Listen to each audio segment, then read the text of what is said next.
Chapter 158. Phew. Soren soaked his whole body in the hot spring and let out a long sigh of relief. He couldn't remember how long it had been since he last enjoyed a bath like this.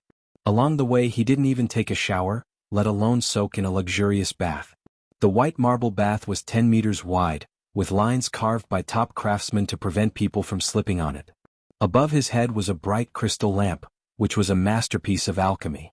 It was estimated that only the palace could afford to use it. At the top of the bathtub was a statue of a goddess. She was covered in gauze, revealing her beautiful body. She held up her hands and spread them out, and a clear hot spring gushed out. This seemed to be the statue of the goddess of river and spring water. Probably only the royal family of Arendelle would put her next to the bathtub. The bath had a special design. The hot spring inside was running water and the water flow was constant. It flowed almost all year round. Next to it was a luxurious bed, with two beautiful maids standing on the left and right, holding an expensive silk robe in their hands. The warm water washed away his tiredness and Soren felt lazy. Unfortunately, he didn't stay in it for long because he eventually had to return to his original path. He didn't want to indulge in pleasure. When he stood up from the bathtub, the two maids walked over with blushing faces. Then they helped him put on a silky robe on each side. One of them led him to lie down on the bed, and then the other stretched out her fingers and gently patted him on the back. This was a special massage technique, very professional. It made Soren feel that his blood was flowing. They should be specially trained maids. It felt really comfortable. The two maids rubbed and pressed with their slender little hands, and from time to time, they would press on some acupoints. This technique first came from the temple and then gradually spread among the nobles. Soren's breathing gradually evened out, and his body was more relaxed than ever because he was now in a very safe environment. The Princess Royal would not hurt the person who saved her sister, even if her attitude was not very friendly. Soren, who had relaxed, quickly fell asleep. The maids on both sides raised their hands and gently wiped his sweat. They then looked at each other and brought a soft velvet quilt from another room to cover him.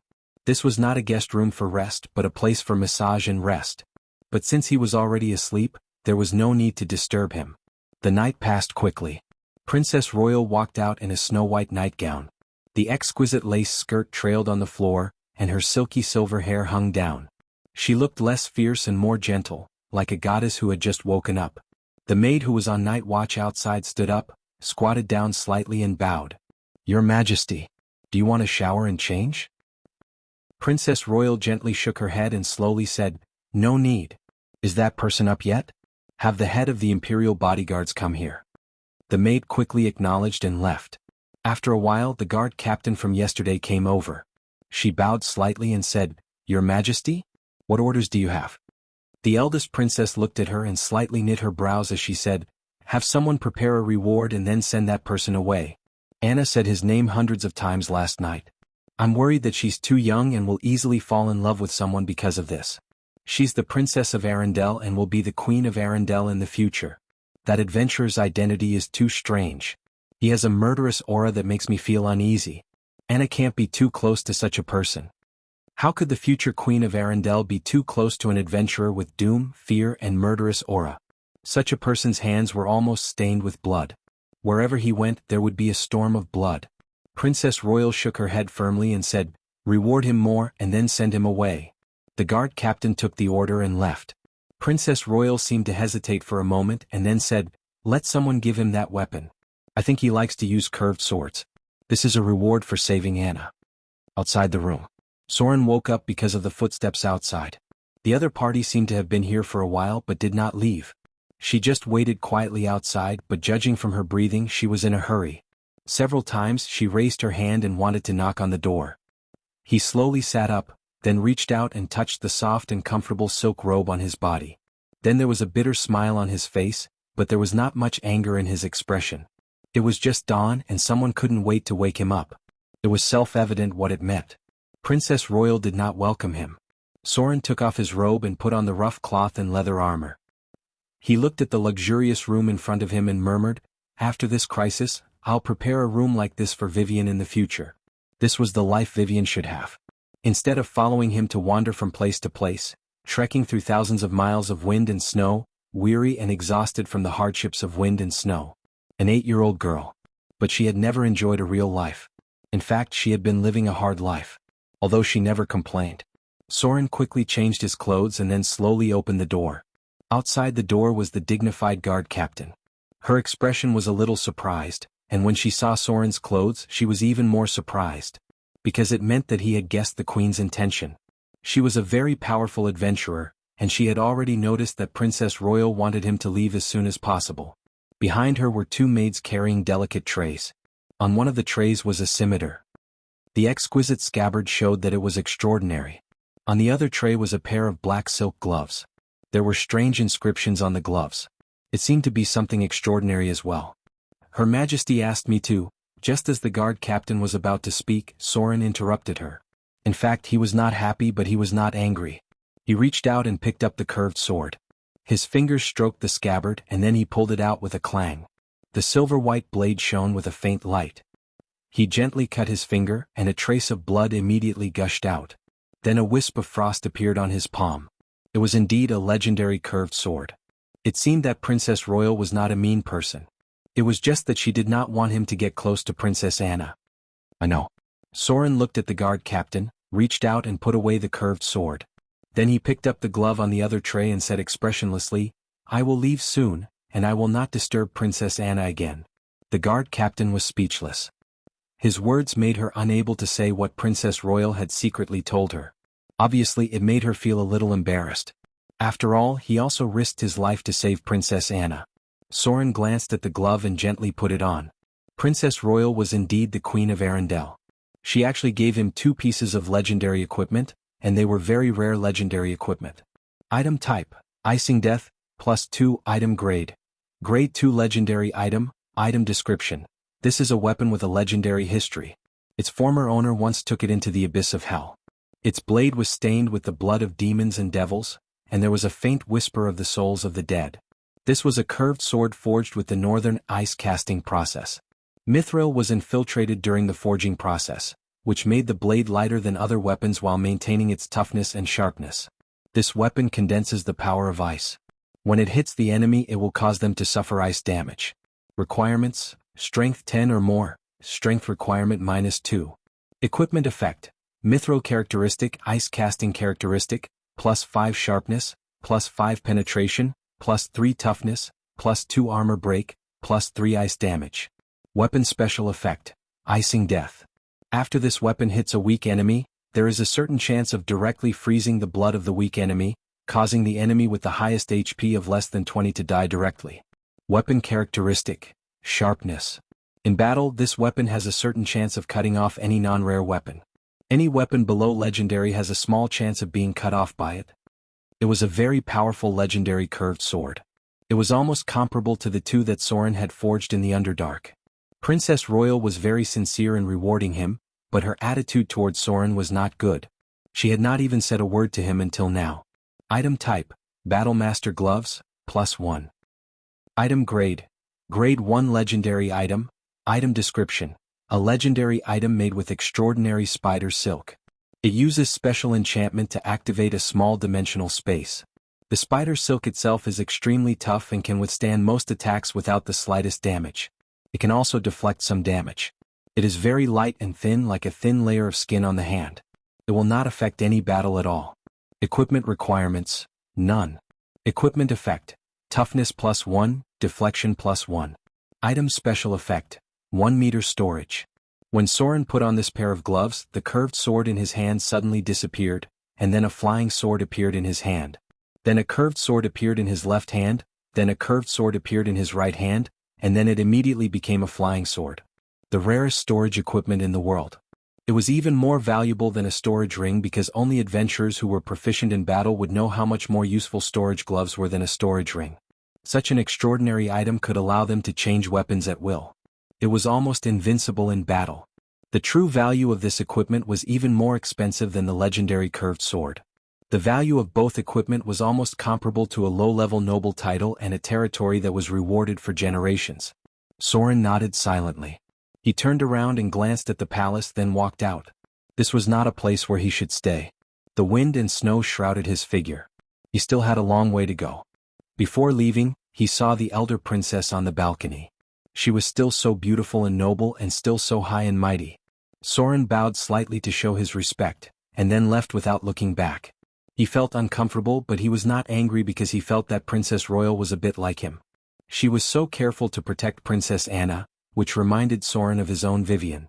If he were in Princess Royal's perspective, he would not want Vivian to get too close to those bloody adventurers. Since she could quietly enjoy the comfortable life of a princess, why let her get close to those adventurers who were always surrounded by blood and killing? Maybe one day, such people would die somewhere. It was so common for adventurers to be buried in the wilderness. Soren's figure gradually faded away. The wind and snow in the sky gradually shrouded him. The guards in the palace looked up at the sky, and then looked at the position of Princess Royal. If Her Majesty was not in a good mood, then snowflakes might fall from Arendelle. Princess Royal was a very restrained person. Outsiders rarely had the chance to see the emotions in her heart from her face. She was always the gentle and kind Her Majesty. Even in the face of the poor in the kingdom, she could smile and look at them. She was so loved by Arendelle. Princess Royal had been watching Soren leave. When he was about to walk out of the gate of the palace, she sighed softly. "Sister?" Just as Princess Royal was about to go back, Princess Anna's voice suddenly sounded. She was wearing a lovely snow-white nightgown, rubbing the corners of her eyes with her small hands, and walked out barefoot. As if she was still a little confused, she muttered, "I just dreamed that Soren suddenly left. Where is he? I want to see him." Princess Royal's expression froze for a moment, and the snowflakes in the sky seemed to stop for a moment. She sighed faintly and said slowly, "He's gone." "What?" Princess Anna's eyes suddenly widened, and then a trace of moisture appeared in her beautiful big eyes. She sobbed as if she had been wronged, and then ran out of the palace barefoot without a word, leaving behind the elder princess with a face full of astonishment, and a young maid who was holding exquisite crystal shoes in her hand and shouting loudly, "Your Royal Highness, you haven't worn shoes yet." The girl slid down the spiral stairs like a gust of wind, then lifted the corner of her nightgown with both hands and ran barefoot. After rushing out of the gate, she pushed aside the guards next to her, then turned over and rode a snow-white horse and galloped towards the gate of the palace. Behind her was Princess Royal, who was still in shock and had not yet woken up from the sudden change, and the young maid who was holding the crystal shoes and standing at the door, panting. Princess Anna galloped to the gate of the palace, and the nearby guards had already stopped in front of the palace gate. She sobbed softly, feeling wronged and uncomfortable. She dismounted from her horse and pushed them away as if she was angry. Then she ran barefooted up the stairs to the walls of the palace. In the distance, she could vaguely see a distant figure, but it was obscured by the wind and snow. "So." Princess Anna put her small hands in front of her mouth to amplify her voice, and tears flowed down from her beautiful big eyes. She didn't know why she felt very wronged and uncomfortable in her heart. She looked at the figure that was gradually moving away in the wind and snow, and suddenly shouted, "Soren! I like you. Do you dare to marry me?" There was dead silence in the palace. Only Princess Anna's voice still echoed in the wind and snow. Princess Royal opened her mouth in surprise and stayed motionless in place. Her expression seemed to be frightened. In the wind and snow, the figure that was gradually moving away suddenly stiffened, and then stopped in place. He could vaguely see that he had turned around, and then slightly bowed, placing his palm on his heart. This was an ancient knight's salute. Princess Anna's eyes were still dripping with tears. She stood on the wall of the palace, and her petite figure trembled slightly in the cold wind. She shouted with all her strength, "Soren! I'll be 16 next year. You must marry me when I'm an adult." Sob. Princess Anna finally cried out. She pushed away the frightened guards around her, then wiped the corners of her eyes and ran into the palace. She was the Princess of Arendelle. She would also be the Queen of Arendelle in the future. She didn't really know what love was, let alone love, but there was an impulse in her heart. She felt so uncomfortable in her heart, and some things were even more uncomfortable if she didn't say them out loud. She was Princess Anna. She was a princess who dared to take responsibility for her actions. Others may not understand her courage, but she was really brave. She also had the pride of a princess because she asked Soren if he dared to marry her. This was a very heavy responsibility. She was one of the two pearls of Arendelle, the future queen. She was not an ordinary girl. Marrying her required not only strength, but also great courage. She was also a traditional girl. Because what she wanted was not a love relationship. She followed the ancient tradition of Arendelle. She was very simple.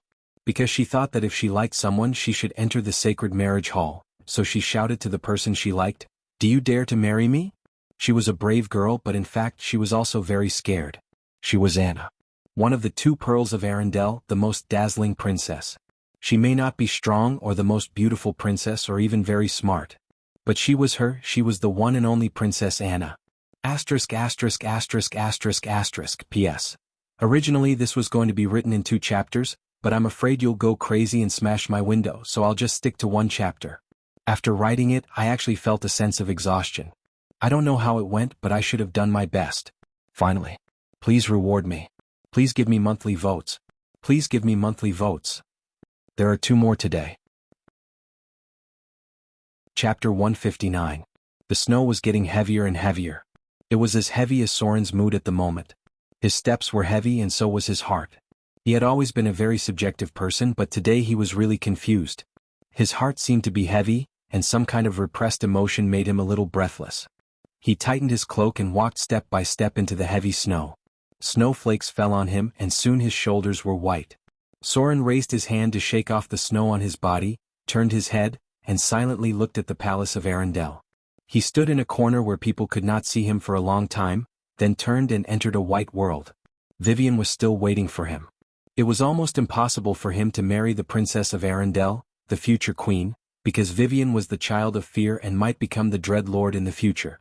Unless he was willing to let Vivian face all this alone, he was bound to go further and further on the path of the Dread Lord. At that time, it would not be an exaggeration to say that they would be enemies of the whole world. Even if he helped Vivian defeat the Dread Lord in the end, the evil gods would covet Vivian's divine power, and the good gods would try to eliminate the Dread Lord once and for all. Vivian's path was destined to be full of thorns and blood. Otherwise, he would not have prepared for the worst in his heart to transform into a shadow lich. Soren performed an ancient knight's salute. It did not mean anything, but it was just a promise from a guardian knight. When she needed it, he would stand behind her. The snow was still flying. In this snow-covered world, Soren saw 2 lines in his eyes. One rose to the top of the throne. She would become the ruler of Arendelle, the queen who was supported by all people. The shadow of the gods stood behind her, protecting her kingdom and protecting her. The other fell to the bottomless abyss. The road he walked would be covered with blood, and the bones of countless enemies would accumulate into stairs. In the vast white bones, he would step into the bottom of the abyss, where a battle awaited him. For Vivian. Soren was willing to give up his life, but he wouldn't stop here. Although his heart was so heavy. The world was shrouded in a bone-chilling coldness. The curved sword at Soren's waist glowed. When he pulled out the legendary curved sword named Icing Death, a cold light seemed to spread from it. It looked so dazzling, but its temperature was so bone-chilling. The curved sword seemed to have a spirit, and it could feel the heaviness in Soren's heart. The mountains in the distance gradually appeared. Soren's footsteps did not slow down at all. He quietly walked past one town after another, heading towards the north. His appearance was completely different from before. He wore a black robe and held a wooden staff in his hand. On the outside was a large gray cloak. No weapons could be seen, only a pair of exquisite black gloves on his hands. His face was a little thin and one could vaguely see the stubble of his beard. His pupils were deep and still, full of determination when he looked ahead. The way he dressed made him look like a traveling wizard, which allowed him to avoid most of the trouble. No one would dare to disturb a traveling wizard. Arendelle was getting farther and farther away. But the girl's gaze seemed to be behind him. Occasionally Soren's mind would come to her tearful face. It was really beautiful. The idea of marrying a woman as his wife came to his mind for the first time. It was difficult to describe the feeling in words, but it was really touching. He passed through a forest, walked across a frozen river, and climbed over towering snow mountains. Occasionally some monsters would disturb him, but they would be killed by spells before they could get close. He looked like a real wizard, following his own path to his destination. The snowstorm lasted for 3 days before it stopped. Soren had come to the ice mountain range that stretched for hundreds of miles. He moved along a small path, using levitate and fly to hurry on his way, crossing these mountains that were like natural strongholds. Time passed little by little.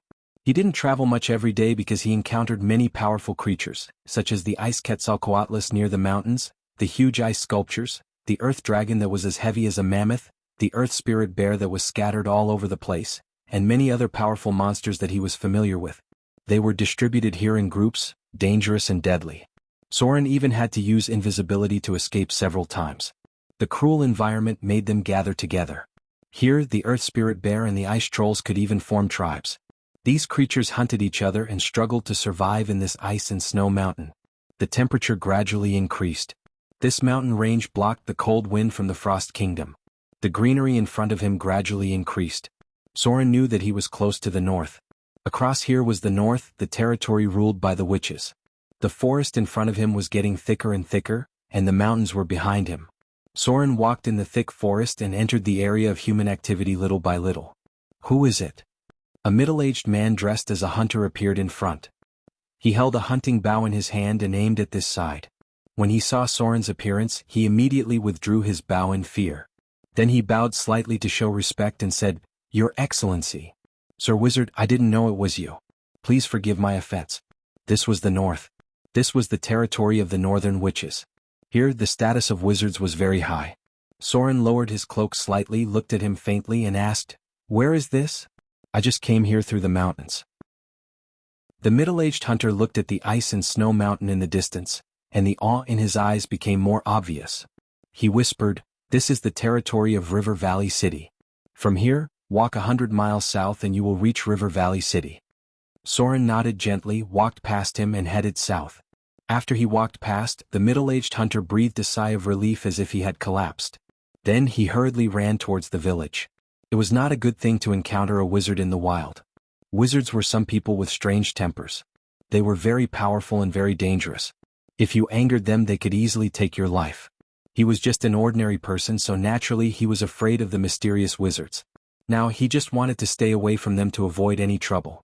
A river appeared in front of Soren. It was rare that it was not frozen, which meant that the temperature in the north was not very low. There were boatmen ferrying people around the river. In this era, bridges were of a higher standard of alchemy and could only be seen near the city. It was very troublesome to take a detour, so the fishermen in the nearby villages would take the ferry business in their spare time to earn more rations for the children at home. Wherever Soren went, people looked at him with awe. A boatman nervously sent him to the fishing boat and then carefully rowed to the opposite side. Soren left a silver dural for the ferry and then set foot on the land on the other side of the river. In front of him, he could already see reclaimed farmlands and many villages scattered in the distance. The land in the north was relatively flat and open, and it used to be very prosperous for a period of time. Because of the climate, the north only cultivated once a year. During the rest of the season, other crops were planted to support the family. However, the people here lived better than in the south because the north was relatively more sparsely populated. Many villagers would hunt during their leisure time. The law here allowed farmers to hunt, unlike in the south, who had to pay taxes. The corruption of the nobles in the south was very serious. They were almost doing everything possible to increase taxes, and the fishermen had to bear heavy taxes every year. Soren saw a city. The guards stood lazily at the gate, asking the civilians who wanted to enter the city and occasionally extorting some money. However, they did not dare to stop the carriages that were obviously of a higher status. They only squeezed 1 or 2 copper dirhams out of the poor farmers. When Soren walked past, they did not dare to stop him. These guards did not dare to provoke a wizard. Even if the captain gave them a look, the others did not dare to approach and ask. The city was not very prosperous. Because there was no trade to support the city, taxes alone were not enough to maintain the prosperity of the city. There were obvious traces of damage on the city walls, and many of the buildings were very old. Hundreds of years ago, there were a few mines that maintained the city, but as the surface mines were exhausted, the city could no longer support the mining and maintenance of the deeper mines. The undeveloped roads made trade very expensive, and some of the ores could only be sold at a low price. The nearby cities had replaced River Valley City's trading position. Soren went to the Mercenary Union. Because it was close to the snowy mountains, the Mercenary Union's business was not bad. From time to time, adventurers would come to hunt special monsters according to certain requests. Wizards needed special materials for alchemy, magic devices, and scrolls. Many of the materials came from the corpses of powerful monsters, and some of them grew in special environments.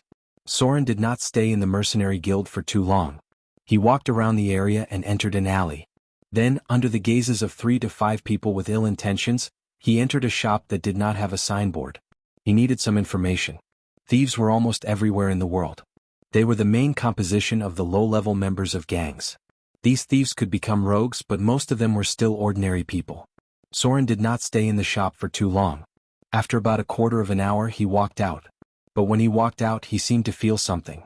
His nose could not help but twitch slightly. He seemed to smell something familiar. It was a fragrance. And it was a fragrance that he had carefully memorized. Only then would he have a clear impression of it. There seemed to be a woman in front of him. She was wearing a black hood and a black dress. Her back looked very slim, but she still gradually walked out of the alley. Soren frowned slightly. He did not directly chase after her. He looked up at the sky and prepared to find a place to stay, then go to Glorious Tower. Chapter 160. The snow was getting heavier and heavier. It was as heavy as Soren's mood at the moment. His footsteps were heavy and so was his heart. He had always been a very subjective person, but today he was really confused. His heart seemed to be heavy, and some kind of repressed emotion made him a little breathless. He tightened his cloak and walked step by step into the heavy snow. Snowflakes fell on him and soon his shoulders were white. Soren raised his hand to shake off the snow on his body, turned his head, and silently looked at the palace of Arendelle. He stood in a corner where people could not see him for a long time, then turned and entered a white world. Vivian was still waiting for him. It was almost impossible for him to marry the princess of Arendelle, the future queen, because Vivian was the child of fear and might become the Dread Lord in the future. Unless he was willing to let Vivian face all this alone, he would inevitably go further and further on the path of the Dread Lord. At that time, it would not be an exaggeration to say that they would be enemies of the whole world. Even if he helped Vivian defeat the Dread Lord in the end, the evil gods would covet Vivian's divine power, and the good gods would try to eliminate the Dread Lord once and for all. Vivian's path was destined to be full of thorns and blood. Otherwise, he would not have prepared for the worst in his heart to transform into a shadow lich. Soren performed an ancient knight's salute. It did not mean anything, but it was just a promise from a guardian knight. When she needed it, he would stand behind her. The snow was still flying. In this snow-covered world, Soren saw two lines in his eyes. One rose to the top of the throne.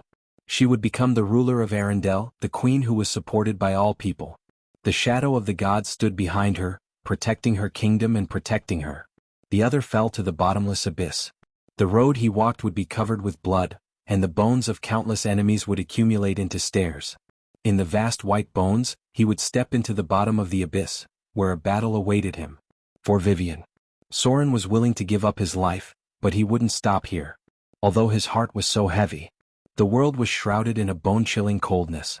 The curved sword at Soren's waist glowed. When he pulled out the legendary curved sword named Icing Death, a cold light seemed to spread from it. It looked so dazzling, but its temperature was so bone-chilling. The curved sword seemed to have a spirit, and it could feel the heaviness in Soren's heart. The mountains in the distance gradually appeared. Soren's footsteps did not slow down at all.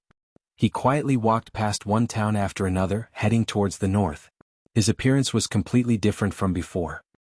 He wore a black robe and held a wooden staff in his hand. Outside he wore a large gray cloak. No weapons could be seen, only a pair of exquisite black gloves on his hands. His face was a little thin and one could vaguely see the stubble of his beard. His pupils were deep and still, full of determination when he looked ahead. The way he dressed made him look like a traveling wizard, which allowed him to avoid most of the trouble. No one would dare to disturb a traveling wizard. Arendelle was getting farther and farther away. But the girl's gaze seemed to be behind him. Occasionally Soren's mind would come to her tearful face. It was really beautiful. The idea of marrying a woman as his wife came to his mind for the first time. It was difficult to describe the feeling in words, but it was really touching. He passed through a forest, walked across a frozen river, and climbed over towering snow mountains. Occasionally some monsters would disturb him, but they were killed by spells before they could get close. He looked like a real wizard, following his own path to his destination. The snowstorm lasted for 3 days before it stopped. Soren had come to the ice mountain range that stretched for hundreds of miles. He moved along a small path, using levitate and fly to hurry on his way, crossing these mountains that were like natural strongholds. Time passed little by little. He didn't travel much every day because he encountered many powerful creatures, such as the ice Quetzalcoatlus near the mountains, the huge ice sculptures, the earth dragon that was as heavy as a mammoth, the earth spirit bear that was scattered all over the place, and many other powerful monsters that he was familiar with. They were distributed here in groups, dangerous and deadly. Soren even had to use invisibility to escape several times. The cruel environment made them gather together. Here, the earth spirit bear and the ice trolls could even form tribes. These creatures hunted each other and struggled to survive in this ice and snow mountain. The temperature gradually increased. This mountain range blocked the cold wind from the Frost Kingdom. The greenery in front of him gradually increased. Soren knew that he was close to the north. Across here was the north, the territory ruled by the witches. The forest in front of him was getting thicker and thicker, and the mountains were already behind him. Soren walked in the thick forest and entered the area of human activity little by little. Who is it? A middle-aged man dressed as a hunter appeared in front. He held a hunting bow in his hand and aimed at this side. When he saw Soren's appearance, he immediately withdrew his bow in fear. Then he bowed slightly to show respect and said, "Your Excellency." "Sir Wizard, I didn't know it was you. Please forgive my offense." This was the north. This was the territory of the northern witches. Here, the status of wizards was very high. Soren lowered his cloak slightly, looked at him faintly and asked, "Where is this?" "I just came here through the mountains." The middle-aged hunter looked at the ice and snow mountain in the distance, and the awe in his eyes became more obvious. He whispered, "This is the territory of River Valley City. From here you can reach River Valley City by walking 100 miles south." Soren nodded gently, walked past him and headed south. After he walked past, the middle-aged hunter breathed a sigh of relief as if he had collapsed. Then he hurriedly ran towards the village. It was not a good thing to encounter a wizard in the wild. Wizards were some people with strange tempers. They were very powerful and very dangerous. If you angered them, they could easily take your life. He was just an ordinary person, and naturally he was afraid of the mysterious wizards. Now he just wanted to stay away from them to avoid any trouble. A river appeared in front of Soren. It was rare that it was not frozen, which meant that the temperature in the north was not very low. There were boatmen ferrying people around the river. In this era, bridges were of a higher standard of alchemy and could only be seen near the city. It was very troublesome to take a detour, so the fishermen in the nearby villages would take the ferry business in their spare time to earn more rations for the children at home. Wherever Soren went, people looked at him with awe. A boatman nervously sent him to the fishing boat and then carefully rowed to the opposite side. Soren left a silver dural for the ferry and then set foot on the land on the other side of the river. In front of him, he could see reclaimed farmlands and many villages scattered in the distance. The land in the north was relatively flat and open, and it used to be very prosperous for a period of time. Because of the climate, the north only cultivated once a year. During the rest of the season, other crops were planted to support the family. However, the people here lived better than in the south because the north was relatively more sparsely populated. Many villagers would hunt during their leisure time. The law here allowed farmers to hunt, and they did not have to pay taxes like in the south. The corruption of the nobles in the south was very serious. They were almost doing everything possible to increase taxes, and the fishermen had to bear heavy taxes every year. Soren saw a city. The guards stood lazily at the gate, asking the civilians who wanted to enter the city and occasionally extorting some money. However, they did not dare to stop the carriages that were obviously of a higher status. They only squeezed 1 or 2 copper dirhams out of the poor farmers. When Soren walked past, they did not dare to stop him. These guards did not dare to provoke a wizard. Even if the captain gave them a look, the others did not dare to approach and ask. The city was not very prosperous. Because there was no trade to support the city, taxes alone were not enough to maintain the prosperity of the city. There were obvious signs of damage on the city walls, and many of the buildings were very old. Hundreds of years ago, there were a few mines here, but as the surface mines were exhausted, the city could no longer support the mining and maintenance of the deeper mines. The undeveloped roads made trade very expensive, and some of the ores could only be sold at a low price. The nearby cities had replaced River Valley City's trading position. Soren went to the Mercenary Union. Because it was close to the snowy mountains, the Mercenary Union's business was not bad. From time to time, adventurers would come to hunt special monsters according to certain requests. Wizards needed special materials for alchemy, magic devices, and scrolls. Many of the materials came from the corpses of powerful monsters, and some of them grew in special environments. Soren did not stay in the mercenary guild for too long. He walked around the area and entered an alley. Then, under the gazes of 3 to 5 people with ill intentions, he entered a shop that did not have a signboard. He needed some information. Thieves were almost everywhere in the world. They were the main composition of the low-level members of gangs. These thieves could become rogues, but most of them were still ordinary people. Soren did not stay in the shop for too long. After about a quarter of an hour he walked out. But when he walked out he seemed to feel something. His nose could not help but twitch slightly. He seemed to smell something familiar. It was a fragrance.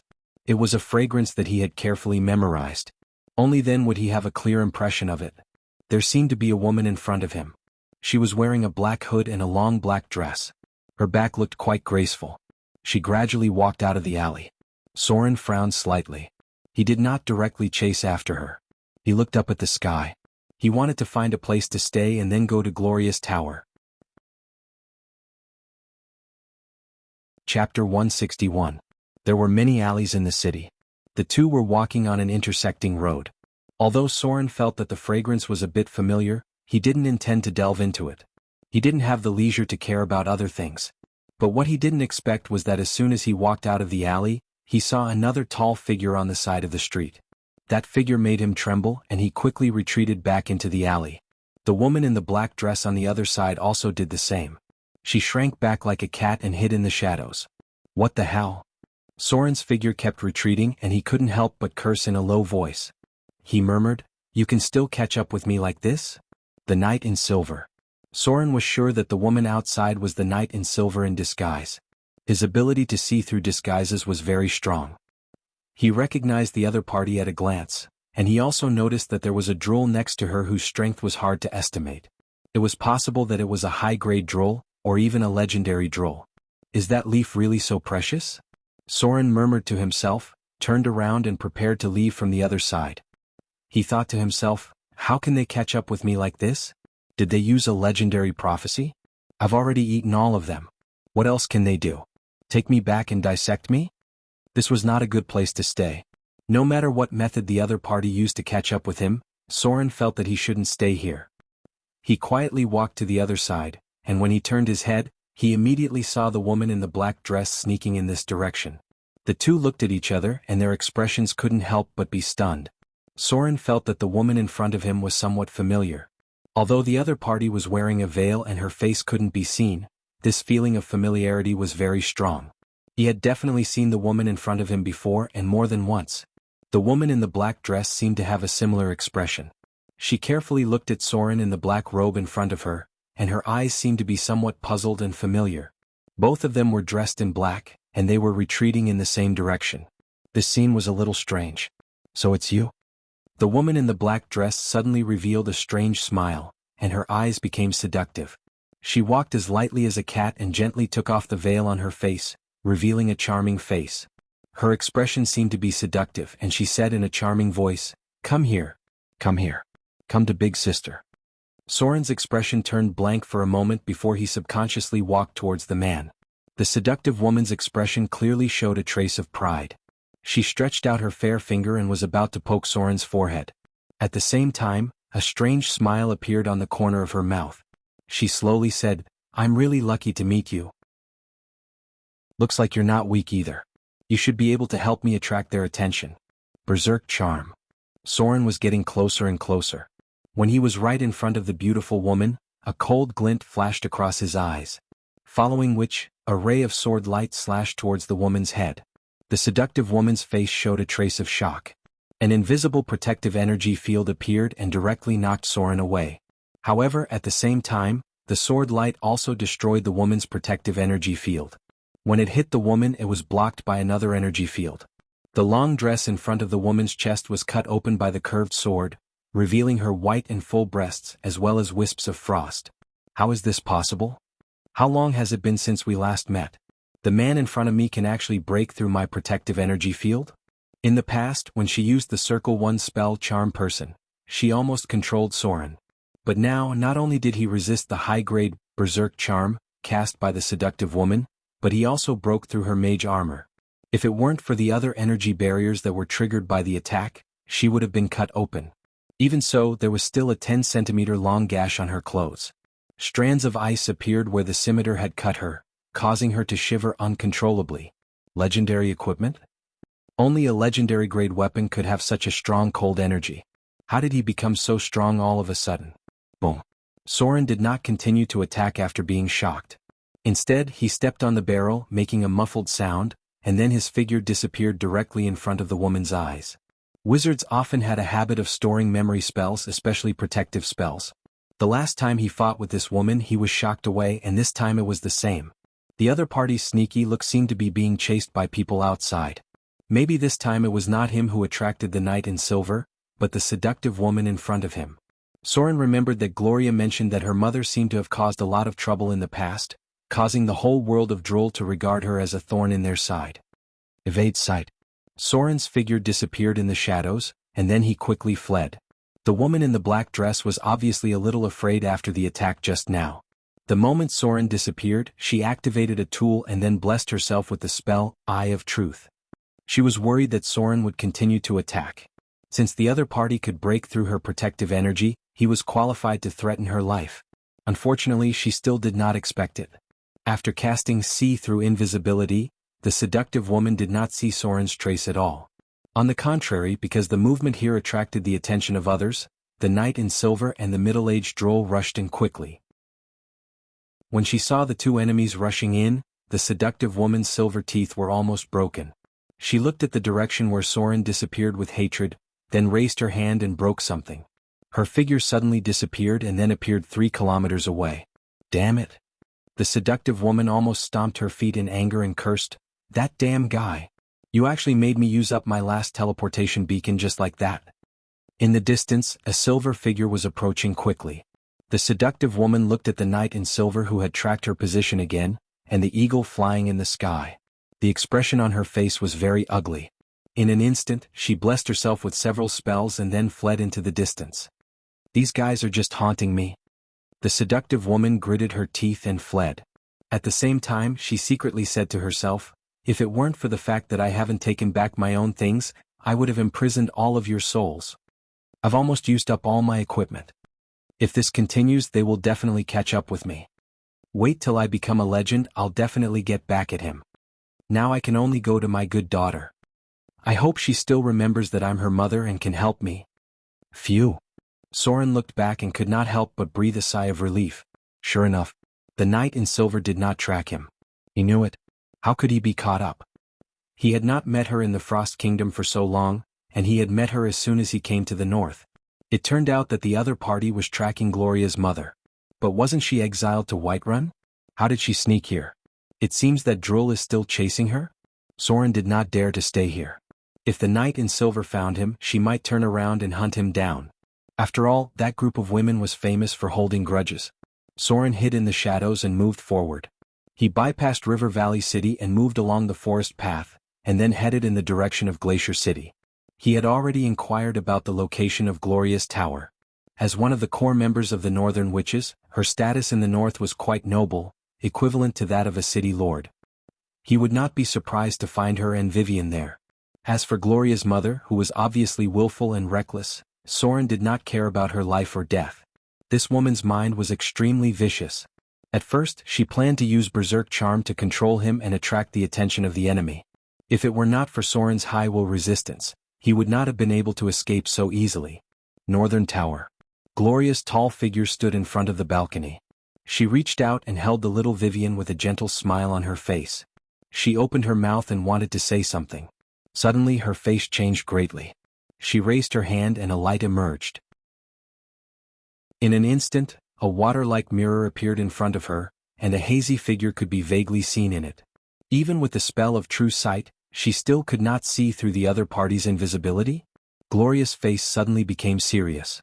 She raised her hand to protect Vivian next to her and said, "Legendary assassin? Vivian, go to the laboratory now. Don't come out from there.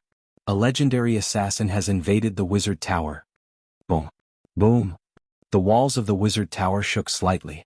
As Gloria raised her hand and waved, a secret door appeared on the wall, and then a heavy steel golem walked out of it. At the same time, a magical aura emerged from the top of the wizard tower. In an instant, all the passages in the wizard tower were closed. Even the shadow plane was wrapped in magical energy. "How dare you break into my wizard tower?" Gloria's beautiful face showed a trace of murderous intent. She raised her staff and knocked on the ground. An invisible wave of energy gradually spread out. She looked at the water-like mirror and said, "Steel golems, listen to my command. Activate the energy laser beam. Activate the dimensional lock. Seal all the passages in the other dimension. Seal the portal. Awaken the phantom golem. Summon the phantom golem." Spirit realm locked on target. Necromancy field activated. Life energy scan. Activate the energy core device. Wizard Tower level 1 alert. Chapter 162. Inside the Wizard Tower. An invisible figure was slowly moving forward. She didn't know how he sneaked into the Wizard Tower. It wasn't until he reached the second floor at the bottom of the tower that Gloria found him. The figure moved carefully along the corner. No one would underestimate the power of the Wizard Tower, not to mention the various traps in it. No one knew how many dangerous devices those crazy adepts had installed in the tower. This was something that even legendary adepts were worried about. Click. There was a slight noise, and the invisible figure pried open a door and then walked in carefully. The other party's basic skills were very high.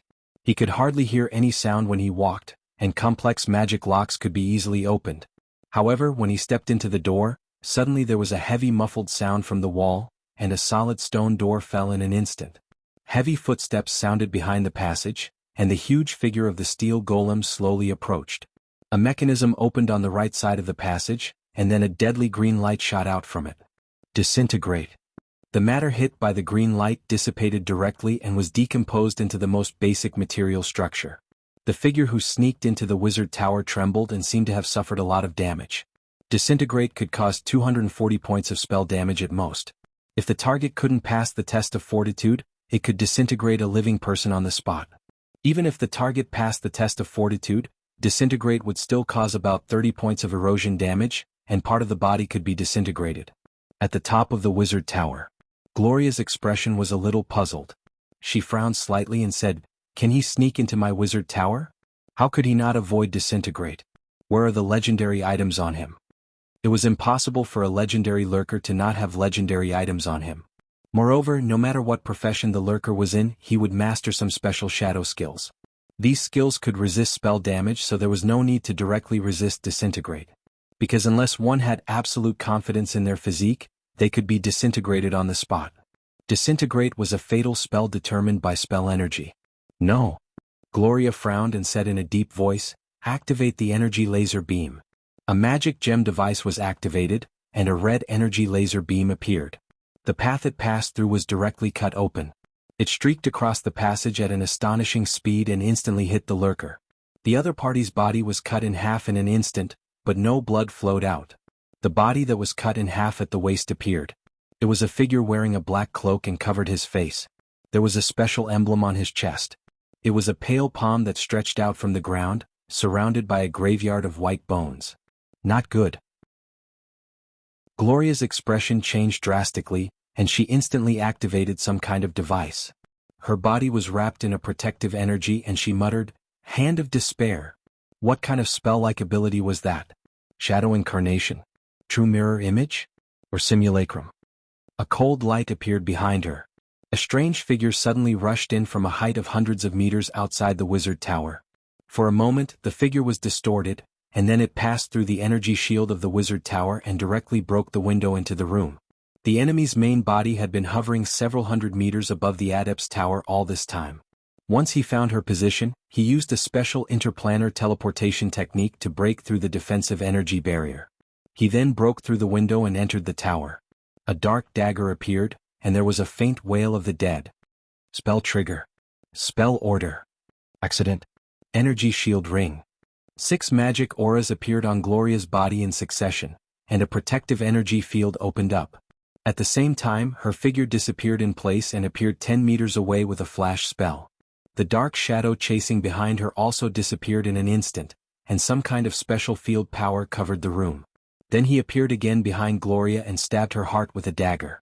The magic shields broke like eggshells, and the dagger hit the weakest point of the protective energy field.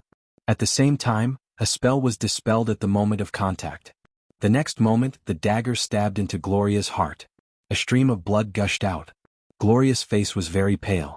The deflection field made the dagger move a little bit. Although it did not stab her heart, it made her seriously injured. The strength of the other party was more amazing than she thought. Weakness detection.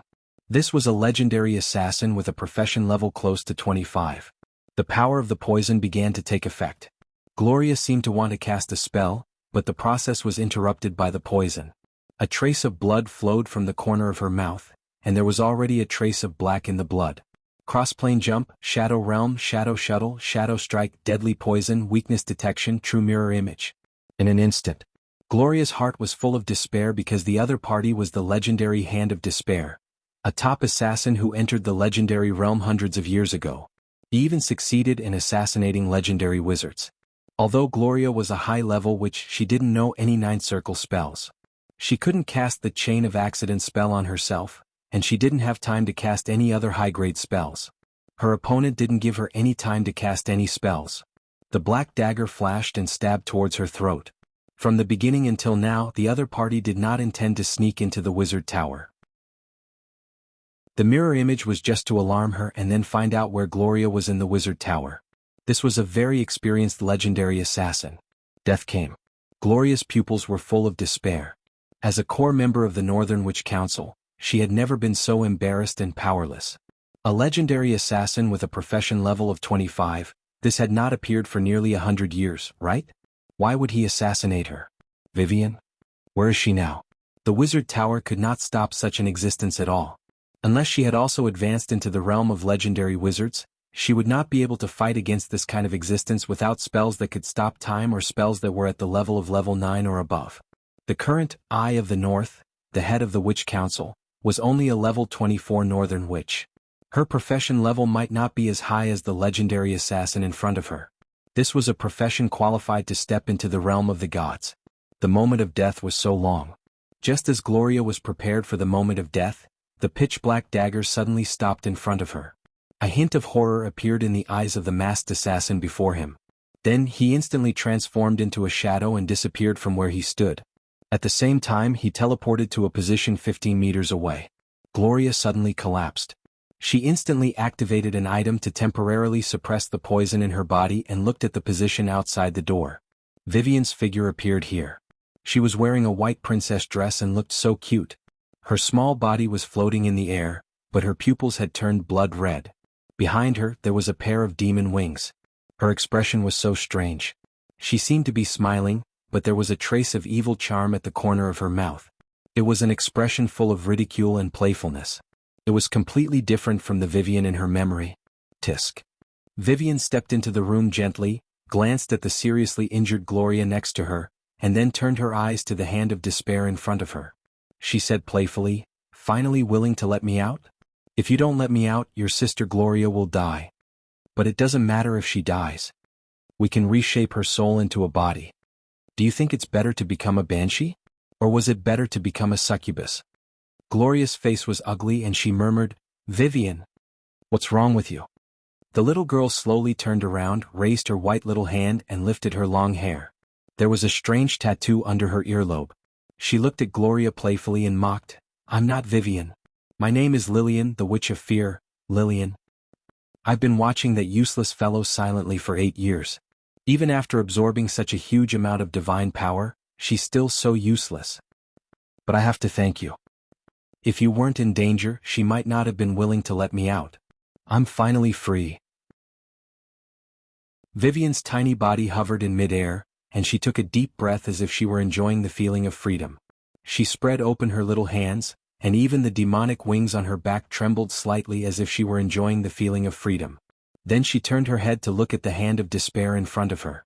A divine light appeared in her scarlet pupils, and a cruel smile appeared on her lips. She said with an evil smile, "Since I'm out. Then according to my agreement with that idiot, I'll kill you, you annoying fly. I'm a very honest person. She's very similar to my brother. Not like that useless fellow. She has such a huge amount of power, but she can't even protect her brother. He was a complete idiot and a useless idiot. He was simply a complete burden to Chu Yang." The little girl seemed to speak with a bit of cadence, like a willful and lawless rebellious girl. But she was only 8 years old. That kind of expression, tone, and attitude was difficult to describe in words. If Soren was here, there was only one adjective he could think of, and that was Chinibu. A cruel smile appeared on the corner of Vivian's mouth. She raised her small white hand and clenched it. A divine light appeared in her eyes, and then a huge burst of divine power erupted with her as the center, enveloping everything within a 30-meter radius. She looked coldly at the Hand of Despair in front of her and said with a serious expression, Divine realm of fear. Time stop. The surrounding space was completely frozen at this moment. P.S. There are only 2 chapters today. I overslept during the day, so I have to wait until tomorrow for 3 chapters. Some of the plots in this book are very tiring and I slept for half a day. I don't know if everyone feels like this after they're done. Chapter 163. With Vivian as the center, everything within 30 meters was frozen in place. But nothing had changed outside the wizard tower. The cold wind was still howling and everything was normal. Gloria sat motionless. Her lips were slightly open as if she wanted to say something, but she looked like a puppet. Even her eyes were completely still. In front of her was a completely motionless black shadow. The twisted shadow wrapped it in it, and one could vaguely see the horror in its eyes. Vivian's petite figure floated to the ground. Her hands began to cast spells quickly, and a series of notes came out of her mouth. This was the most ancient demonic language. It was a language with special power, and it was also the main component of blasphemy language. Only some powerful demon lords and fallen evil gods could master part of it. This language was also very precious knowledge in the abyss. From the appearance of the abyss until now, only one legendary existence could speak this language completely. She was the most ancient demon and the world's first succubus. Of course, at that time she was not called a succubus. Even the Baylor had not appeared yet. There were no records of her name. Even if the Queen of Succubus stood in front of her, she would have to humbly bow her head and call her the Lady of Pain. She was a very strange existence. Anyone who worshipped her, served her, and regarded her as a god, would be killed by her mercilessly. She was one of the legendary incarnations of the abyss. She did not need any clergy to kill a god with great divine power. She was also the only one who was considered to have great divinity. Note, not a great divine power. An existence without divinity and divine power. No one knew what she was thinking. Once she walked towards chaos, but later she entered order. She was an eternal neutral. The Lady of Pain was still standing in the middle of the multiverse, watching the changes of the whole universe. However, her kingdom was no longer open to outsiders. No one could enter her territory for 3,000 years. Vivian took a long time to cast the spell. She uttered a series of ancient demonic language. At the same time, the space in front of her began to distort. It was as if time and space were shattering. The space in front of her began to collapse and break apart like fragments. A space-time fault appeared. Then she stretched out her small white hand and took out one of the fragments from the dark and deep space-time rift. This fragment turned into a long sword that was almost taller than her. Sword of Destruction. Legendary spell, Vivian's small hand held a long and narrow demonic sword. It was not a weapon made of material, but a fragment of space-time that had been extracted. It was just an external manifestation of a sword. She raised the demon sword of annihilation with both hands and waved it around.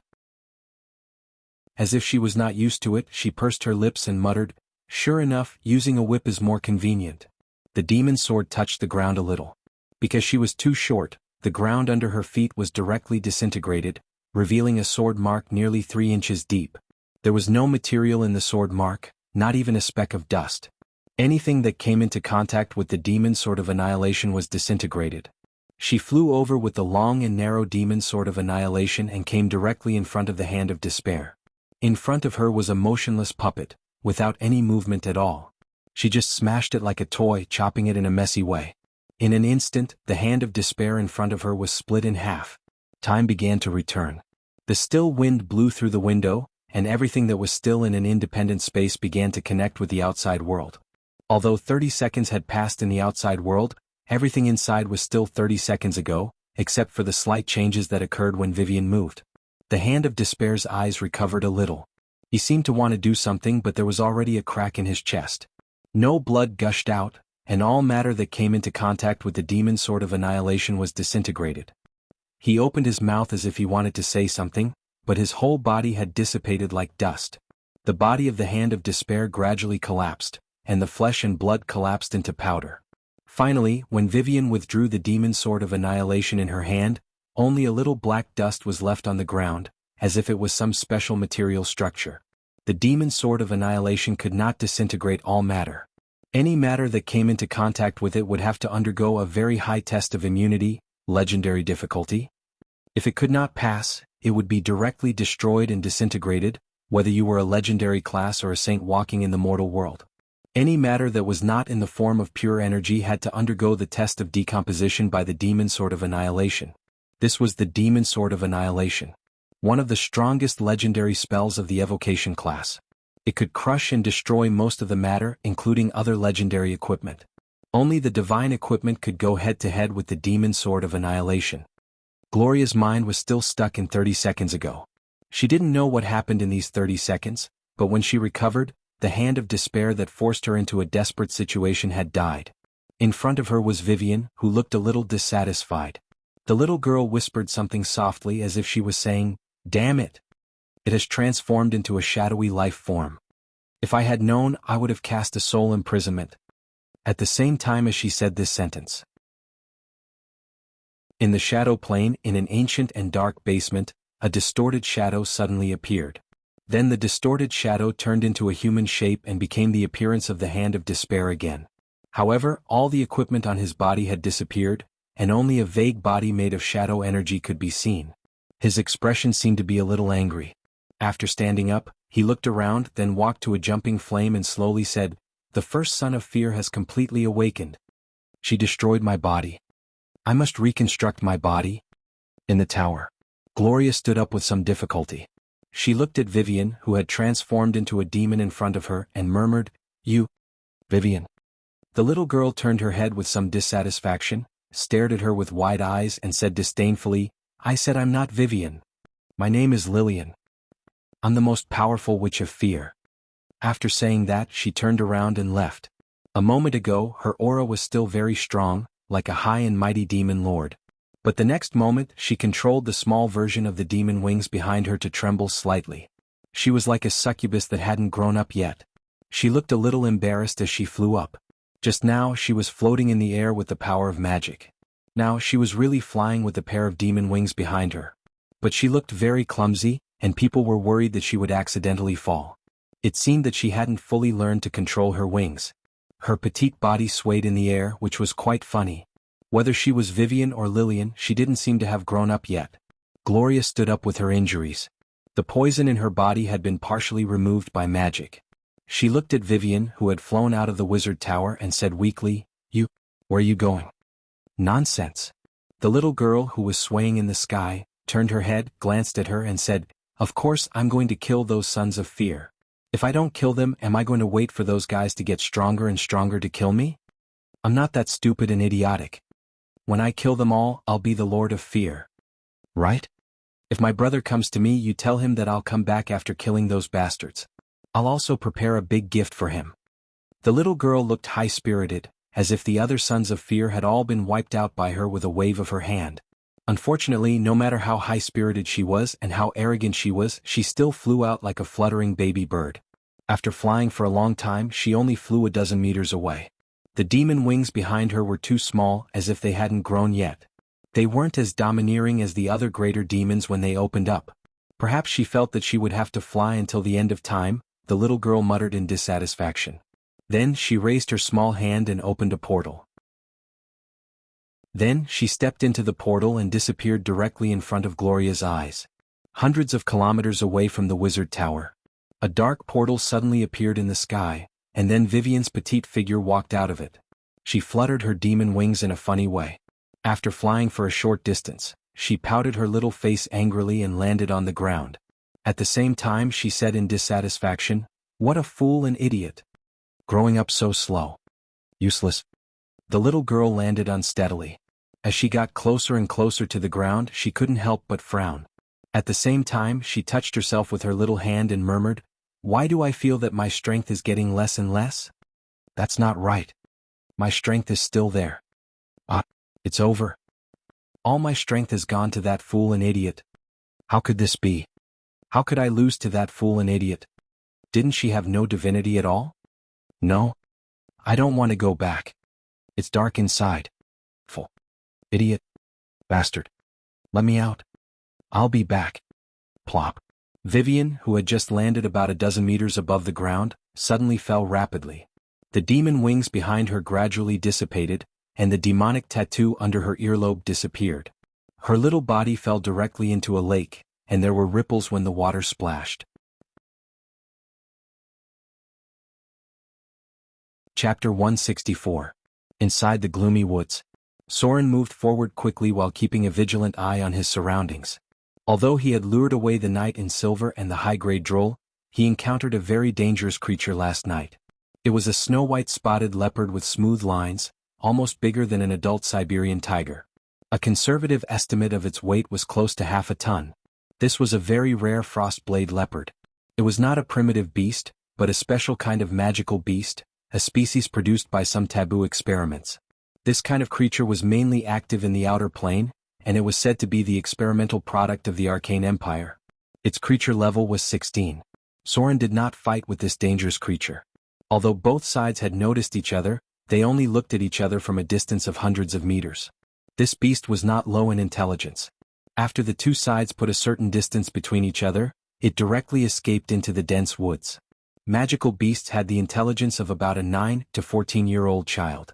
They appeared on a large scale during the Arcane Empire. At that time, even rabbits could spit out ice cones from their mouths.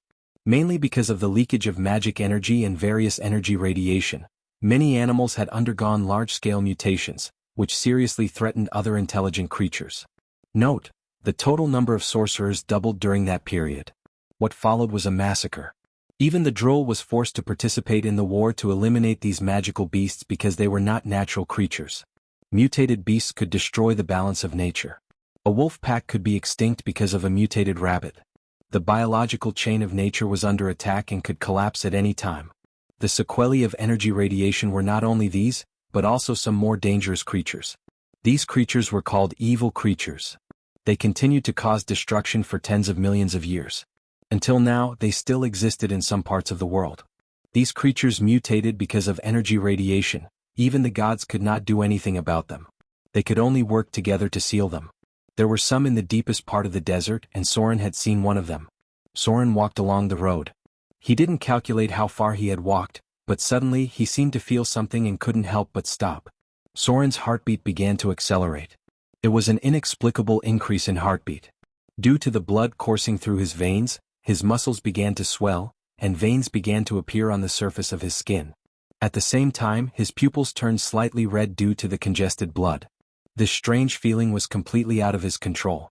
Soren had no idea what was happening to his body, but somehow he could feel that Vivian had something to do with it. This process lasted for quite some time. Soren's temples were throbbing, and his brain was hurting from the pressure. He couldn't help but quicken his breathing as he ran towards the nearby river. Soren felt extremely hot. His skin was slightly red and his mouth was dry. It was as if he hadn't drunk a drop of water for 3 days and 3 nights. He wanted to drink a whole bucket of water in one go. His skin was getting redder and redder, and his muscles were swelling painfully. Ah! Soren couldn't help but let out a scream. He staggered and fell to the ground.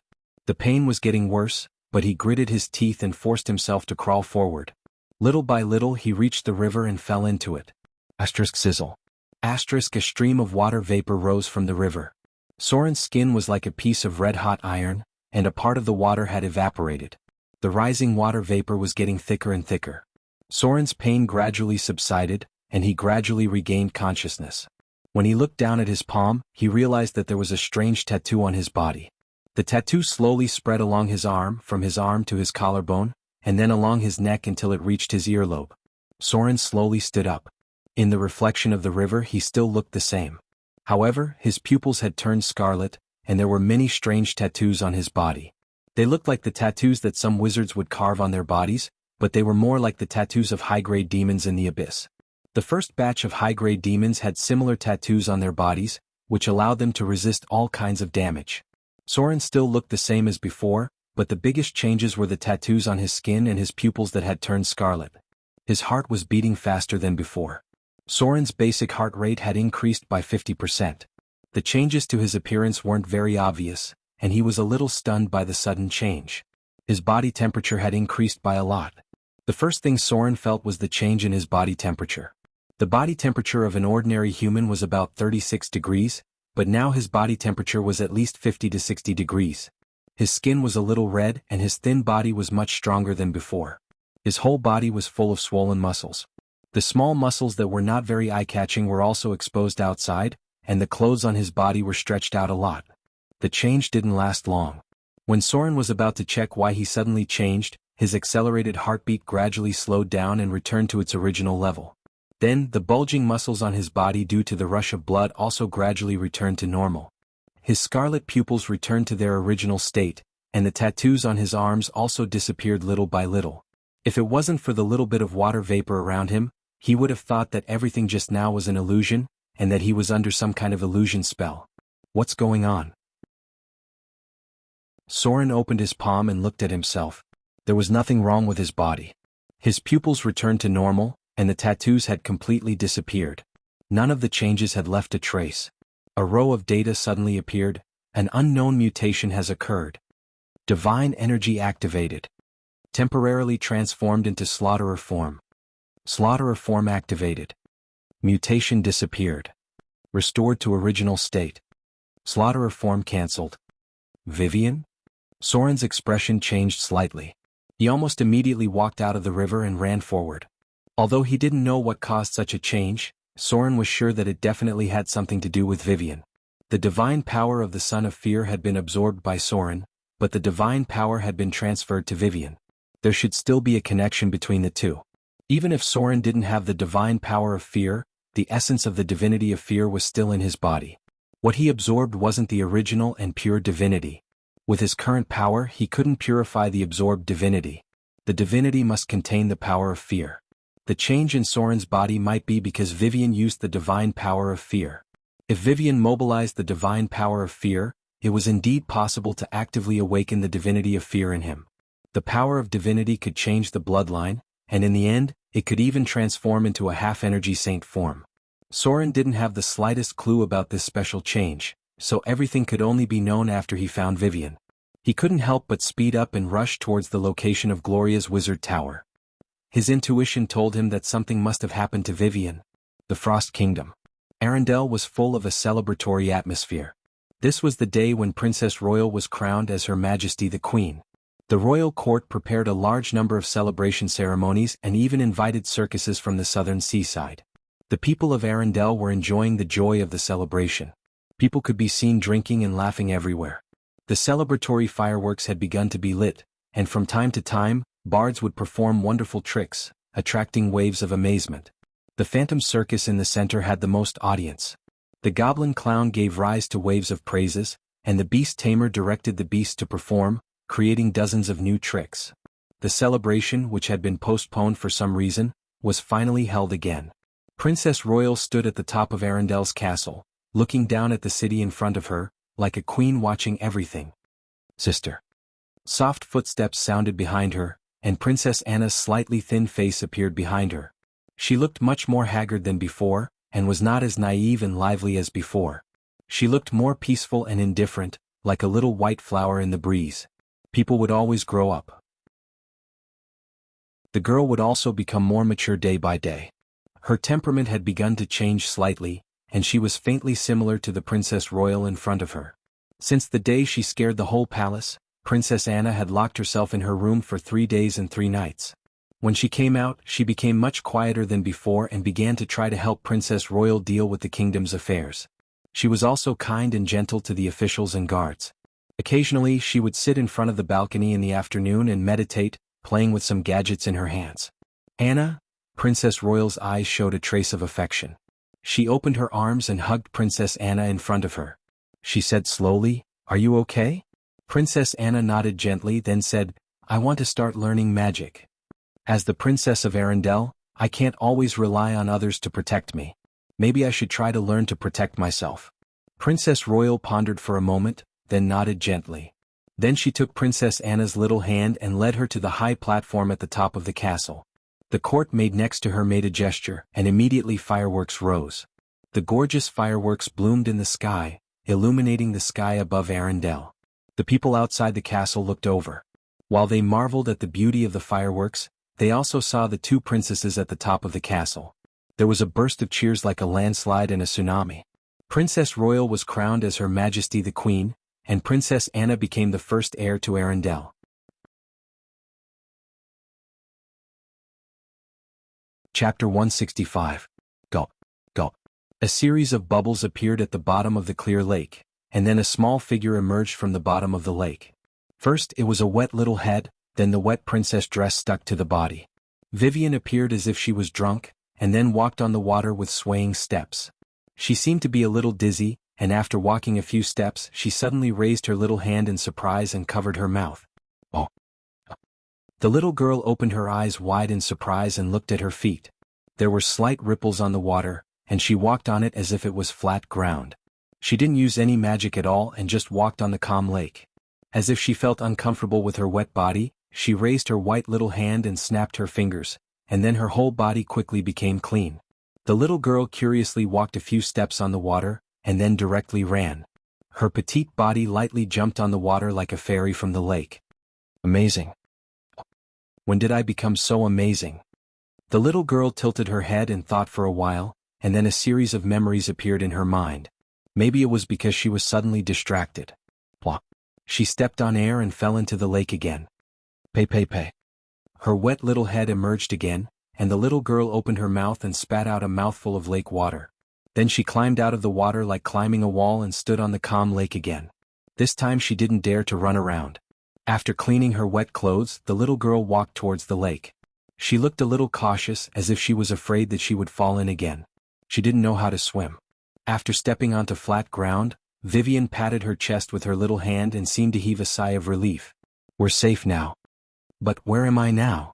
The little girl tiptoed to look around, but she was short and her body was small, so she couldn't see too far. Helplessly, she could only trot to the hillside in front of her.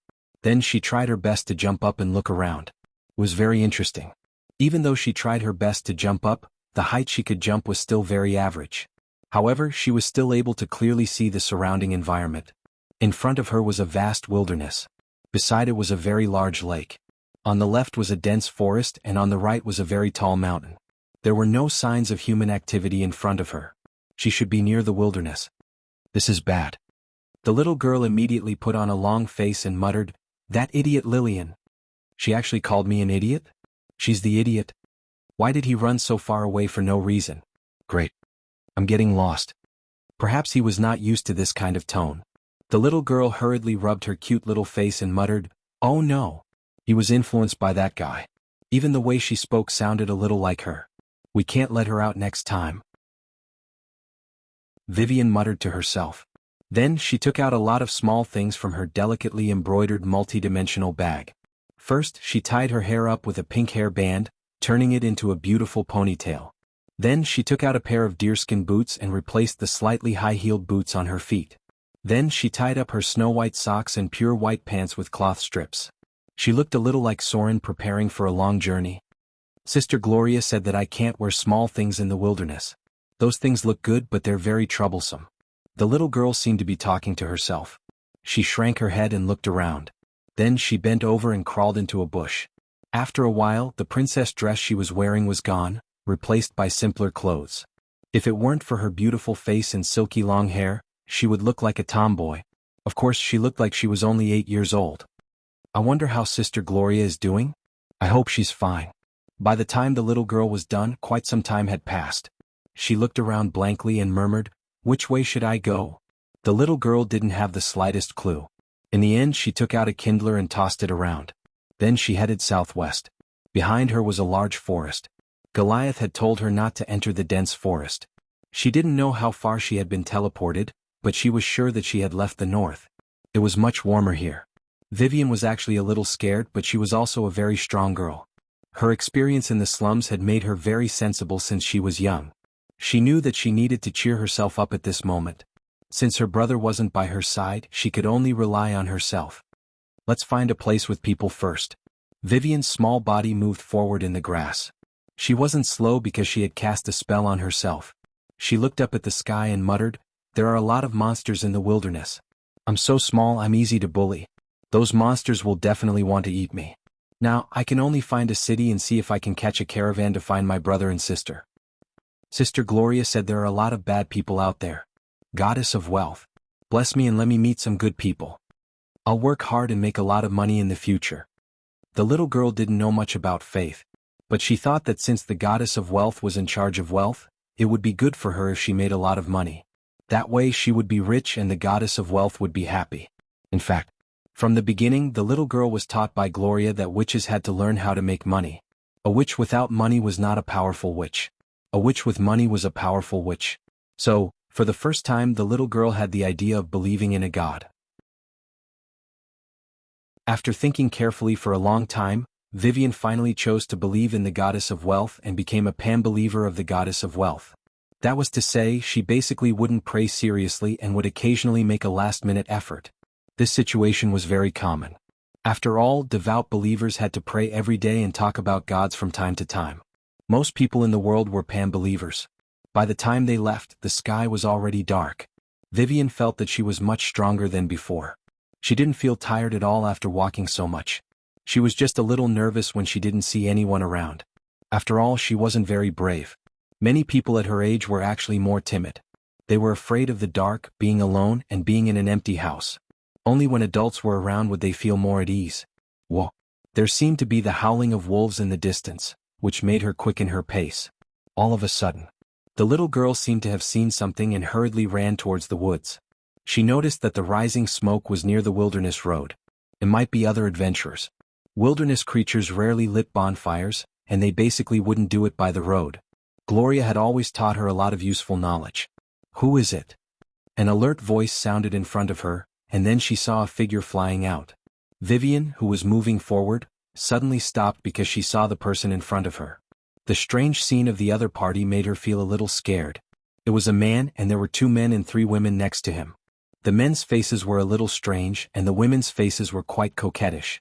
They looked no different from ordinary adventurers, except for a little charm on their faces. But what Vivian saw was different. She saw that each of them had 2 faces. The first face was the appearance of a human, which was what other people saw with the naked eye. The second face was a vague shadow. These people's faces had more silver scales, and their pupils had become strange light yellow vertical pupils.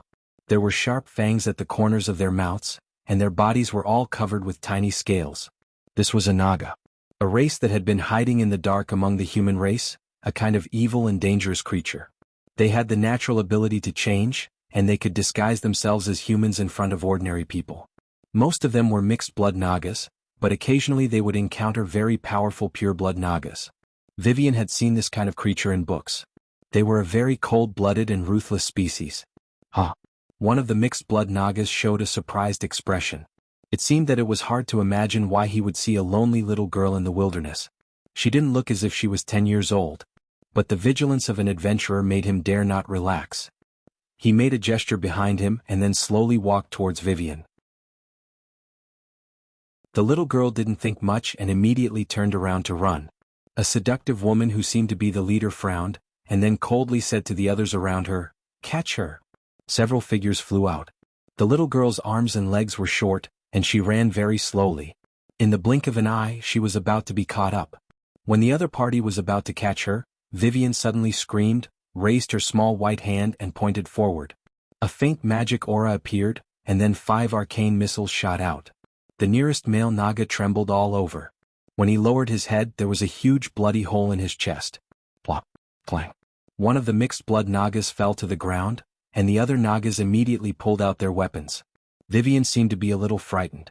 Almost subconsciously, she pointed her finger, and then a wave of arcane missiles raged out. The other 4 Nagas that rushed in front of her became riddled with holes, and one by one they fell down bloody. The female Naga who gave the order at the beginning was dumbfounded. When she saw Vivian's gaze turn to her, her face was full of fear. Suddenly she knelt on the ground with a plop, buried her head deep in the ground and trembled all over. "Don't kill me. I'm willing to serve you as my master." What a powerful master. Your humble servant is willing to be loyal to you forever. I beg you to spare my lowly life.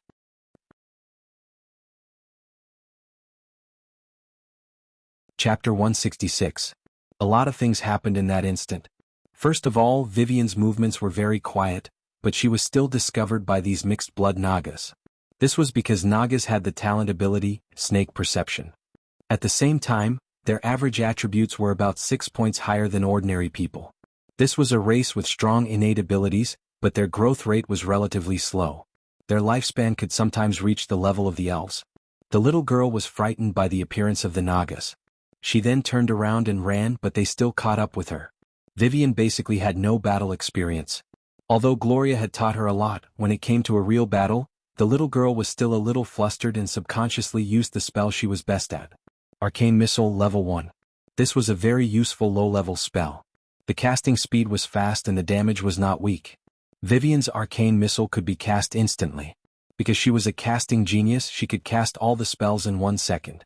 However, unlike the last time, Vivian cast 5 Arcane Missiles at the same time. This level 1 spell could add 1 Arcane Missile every 2 casting levels. The maximum number of Arcane Missiles that could be added at Profession Level 9 were 5 Arcane Missiles. In other words, Vivian's Profession level had suddenly increased to Profession Level 9 for some reason. One spell could cast 5 Arcane Missiles at once. So how many Arcane Missiles did Vivian remember? She was a wizard and a sorcerer, so the spell slots of the 2 classes were calculated separately. Even if she didn't take into account the attribute bonuses as a level 9 wizard and a level 9 sorcerer, she could cast at least 12 level 1 spells. Wizards could not cast spells without remembering the spell slots in advance, but warlocks could increase the number of times they could cast spells as long as their profession level increased. This was because warlocks could cast spells according to the number of times they could cast spells. As long as they mastered the spells, they could cast them at will, but the total number of times they could cast them was the same. The little girl was obviously frightened. So, she subconsciously threw out all her arcane missiles. Every instant cast was 5 arcane missiles, and as a result, more than 60 arcane missiles were shot out in an instant. What kind of concept was that? Even if Soren was standing in front of her, he would be instantly killed by the barrage of arcane missiles. And that didn't even take into account the penetration bonus brought by the spell energy. A high-grade wizard's arcane missile could penetrate a thin metal plate, and Vivian's arcane missile was almost the same. It directly shattered the armor of the mixed blood Naga in front of him. Suddenly, a large number of arcane missiles appeared and instantly killed the 4 mixed blood Nagas. Even their race's minor magic resistance was completely useless. Before they could dodge, they were shot to death at close range. Their corpses fell to the ground already riddled with holes. A second or so. Vivian had killed 5 mixed-breed Nagas, and all of them were around level 5. The only remaining female Naga was scared out of her wits.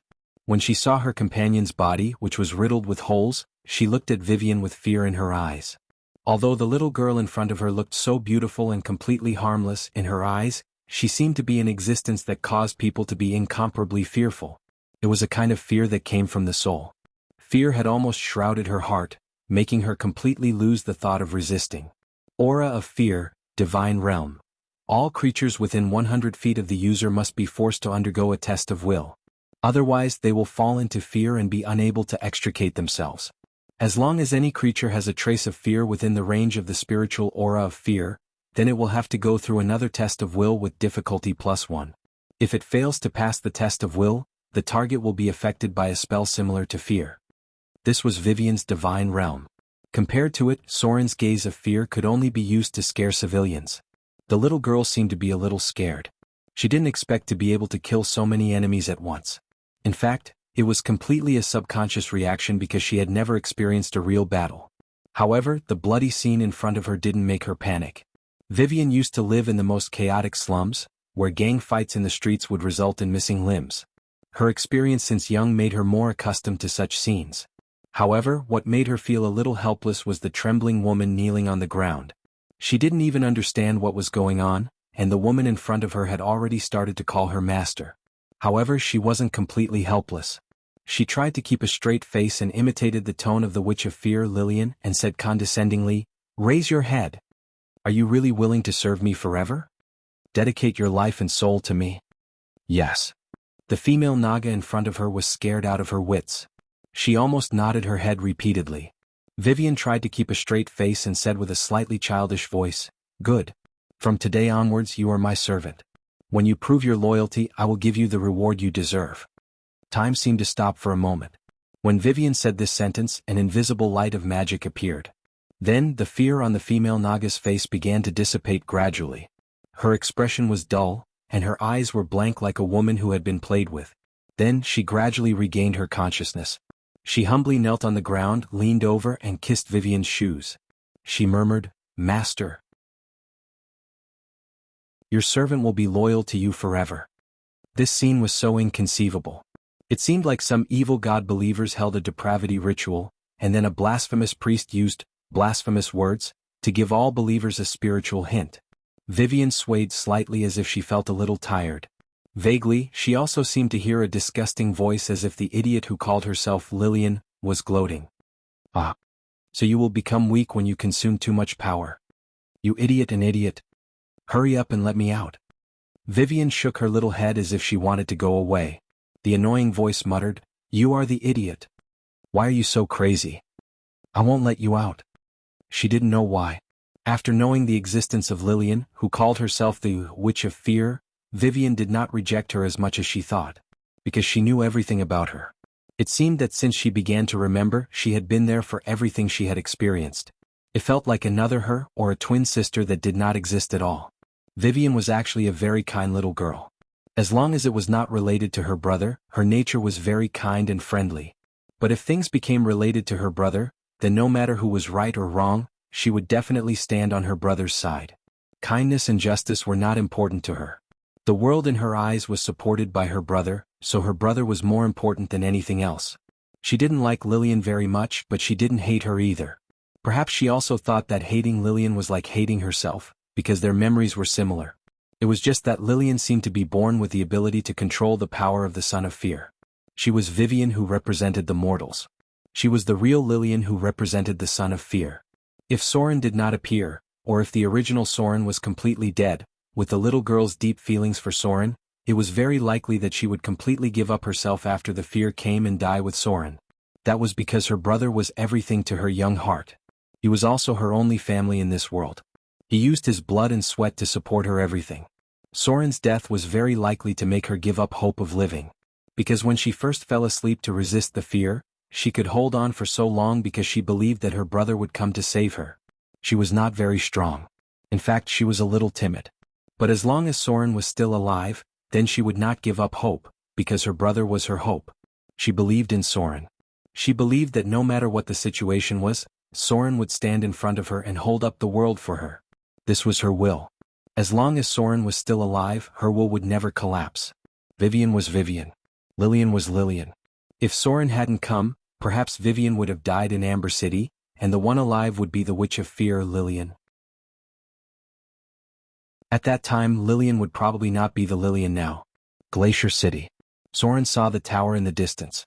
It was Gloria's wizard tower. This was a relatively prosperous city.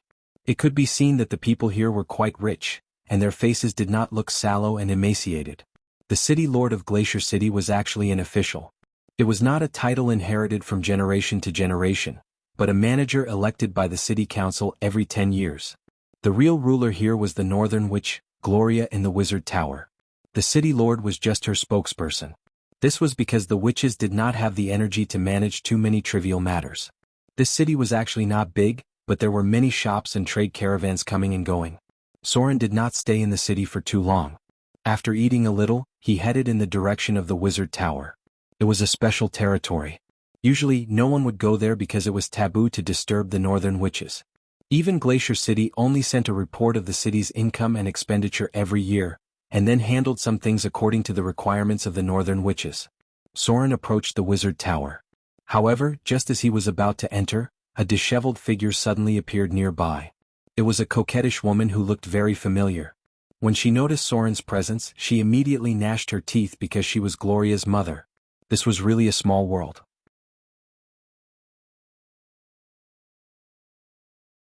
Chapter 167. Inside the Wizard Tower. The coquettish woman glared at Soren all the way, but Soren's expression was very calm as he walked all the way up the Wizard Tower. Since Gloria already knew that they were coming, she naturally wouldn't let her mother do anything to him.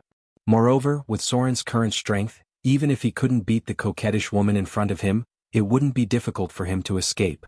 It could be seen that the relationship between Gloria and her mother was relatively stiff. Perhaps because of the uniqueness of the northern witches, they probably didn't have much interaction with each other. This was a very normal thing. Many wizards were focused on magic research, and if they had children, they would be more distant from them. For wizards who lived for hundreds of years, their attitude towards their children was very similar to that of the elves. The elves were famous for their indifference to family relationships, and most elven families lived together for a period of time during their childhood. After that, they would basically live separately, and even couples might live apart for a long time. The more powerful they were, the more so because they basically didn't need to raise their children themselves. This was slightly better in the palace and the royal family, at least they could live together for a long time during their childhood. Although Gloria didn't mention anything, Soren saw the coquettish woman's character and knew that she wouldn't be a good mother. The coquettish woman's face was stiff, as if she couldn't wait to kill Soren in front of her, but she couldn't figure out how much Soren's strength had improved. In such a short time he was qualified to fight with her. This undoubtedly made her feel a little shocked, and she couldn't help but have a little more fear in her heart. She suspected that Soren was the son of God. Because other than the son of God, she couldn't think of anyone else who could quickly advance to a grade 3 rogue in just a month. And it seemed that he was more dangerous than other rogues. The top of the wizard tower was quite spacious. When Soren saw Gloria, who was all alone in front of him, his face turned pale. It seemed that Vivian was really in trouble. Soren's gaze landed on Gloria's body. He could see that her face was slightly pale, and her silky long hair had a trace of silver. This change shocked him. "Your hair? What happened?" Gloria glanced behind him indifferently and said, "Mother, I'm sorry. I think you must be tired too. I've heard some things. You can stay here for a while, but you'd better leave as soon as possible. Because you have violated the banishment punishment of the Witch Council. If Her Excellency the Eye of the North knows, you may be banished forever. Maybe you should take a good rest and think about how to deal with those droll." The coquettish woman had been banished, but she had escaped punishment first, and the Witch Council had no right to protect her. Gloria, as her daughter, could temporarily provide her protection because of family affection, but she couldn't stay here forever. Sooner or later, the Witch Council would find out, and the droll wouldn't let it go so easily. The coquettish woman's face was very ugly. She glanced at her daughter with a somewhat complicated expression and murmured, "Okay." After that, she turned and left the room. When she walked out of the door, her face became gloomy. In fact, she was almost at her wit's end. Because of the taboo experiments in the past, she was on the top 3 of the droll's blacklist. The Witch Council spent a lot of effort to temporarily appease the droll. Originally, she thought that she could quickly crack the secret of the Card of Fate and then become a legendary witch. But in fact, she couldn't even activate the power of the card. Her wizard tower and laboratory had been taken back by the Witch Council, and some important magic devices were also sealed. The droll was probably waiting for her to walk into the trap. A wizard could only rely on their own spell slots, and after all, they couldn't fight against too many enemies. Before walking out of the room, she glanced at Soren and seemed to be thinking about something. When the coquettish woman walked out of the room, Gloria sighed softly and slowly said, "Mother escaped punishment." This made the Witch Council very angry, and some people proposed to imprison her permanently. Even I can't change that. She didn't seem to want to talk about this. She turned and looked at Soren and whispered, "I'm sorry. I didn't take good care of Vivian. Some accidents have happened these days and I can't do anything about it. Something that could render a high-grade northern witch helpless must have something to do with a legend." Soren took a deep breath and said in a deep voice, "What happened?" Gloria raised her hand and lifted her long hair. There were strands of silver in it. She looked at Soren with a complicated expression. She could feel his rapid improvement in strength and slowly said, "Someone sneaked into my wizard tower. It was an assassin above the legendary level. It should be the legendary Hand of Despair.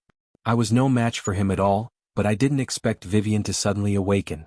She not only saved me but also killed the legendary assassin. However, she called herself Lillian. The Witch of Fear, Lillian." Soren was shocked. Then the expression on his face instantly turned ugly, and he said in a deep voice, "Lillian? The Witch of Fear, Lillian?" A series of memories emerged in his mind.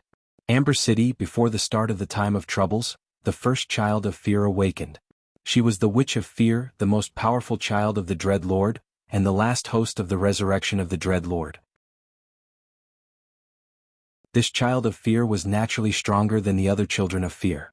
The Dread Lord did not leave many children, but there were dozens of them. The great divine power was distributed among these children of fear. The Witch of Fear, Lillian, killed most of the children of fear.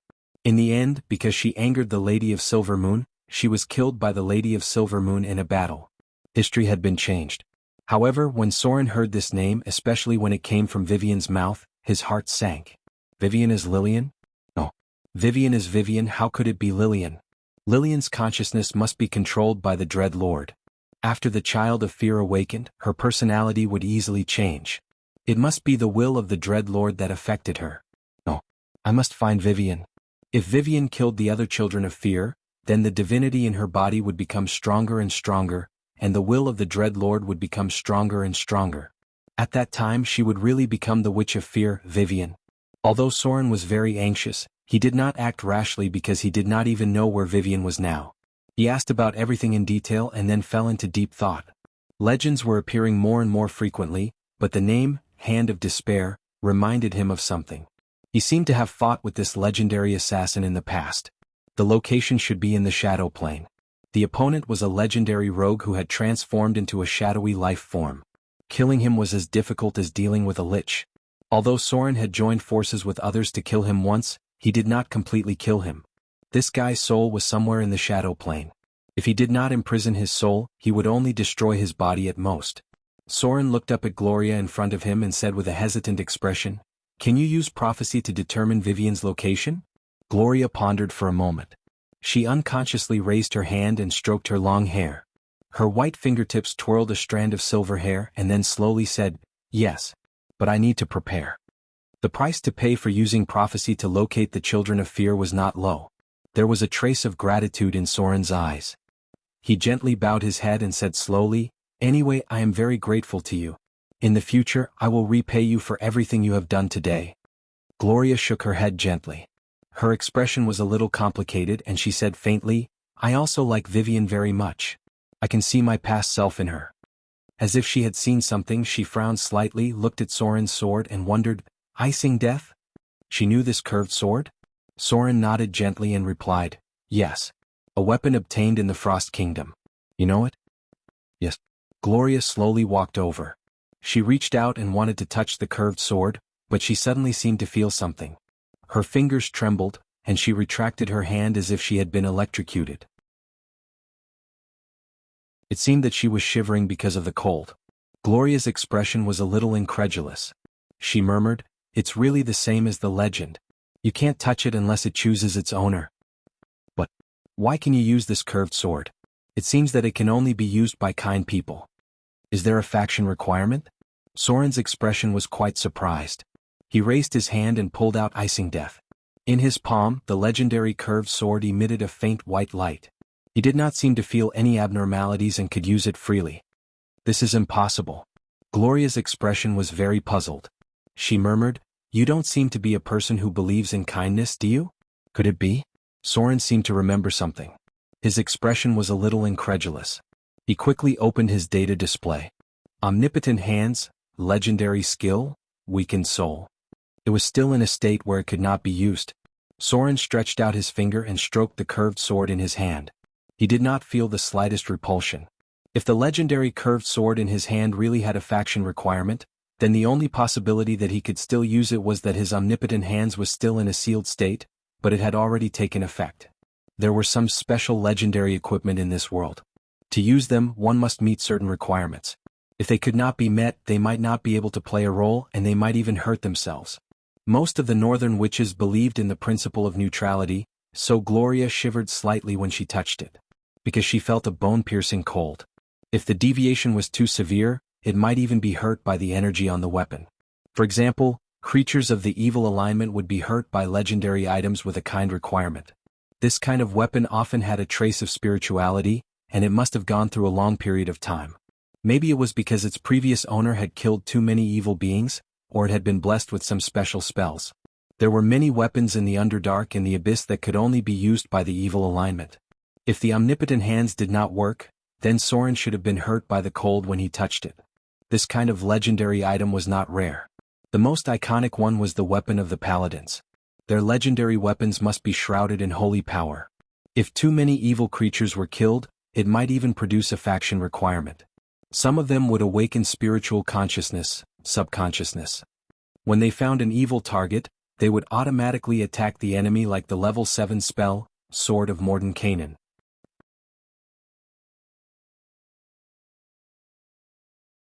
Chapter 168. Did the omnipotent hands really recover? Soren was still not completely sure because the requirements for legendary equipment were still a little weak, and it was possible to forcibly suppress it with power. For example, some abyssal weapons could be used after being purified to reduce the requirement for alignment. If something happened to this legendary curved sword in the past, or if it was forcefully erased by someone, then the requirement for using it would be much more relaxed. Perhaps it could really be used by people from the evil alignment. The best tools to test the omnipotent hands were divine artifacts and soulbound equipment. The former was basically impossible to erase the requirement for alignment, and to change it, the gods had to do it themselves. The latter had soul imprints on them, and most of them were made by legendary spellcasters. After completion, they could only be used by themselves or their descendants. Among them there were 3 legendary rings.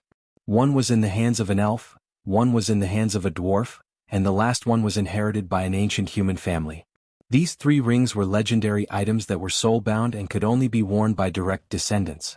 Otherwise, it must be a legendary thief with omnipotent hands.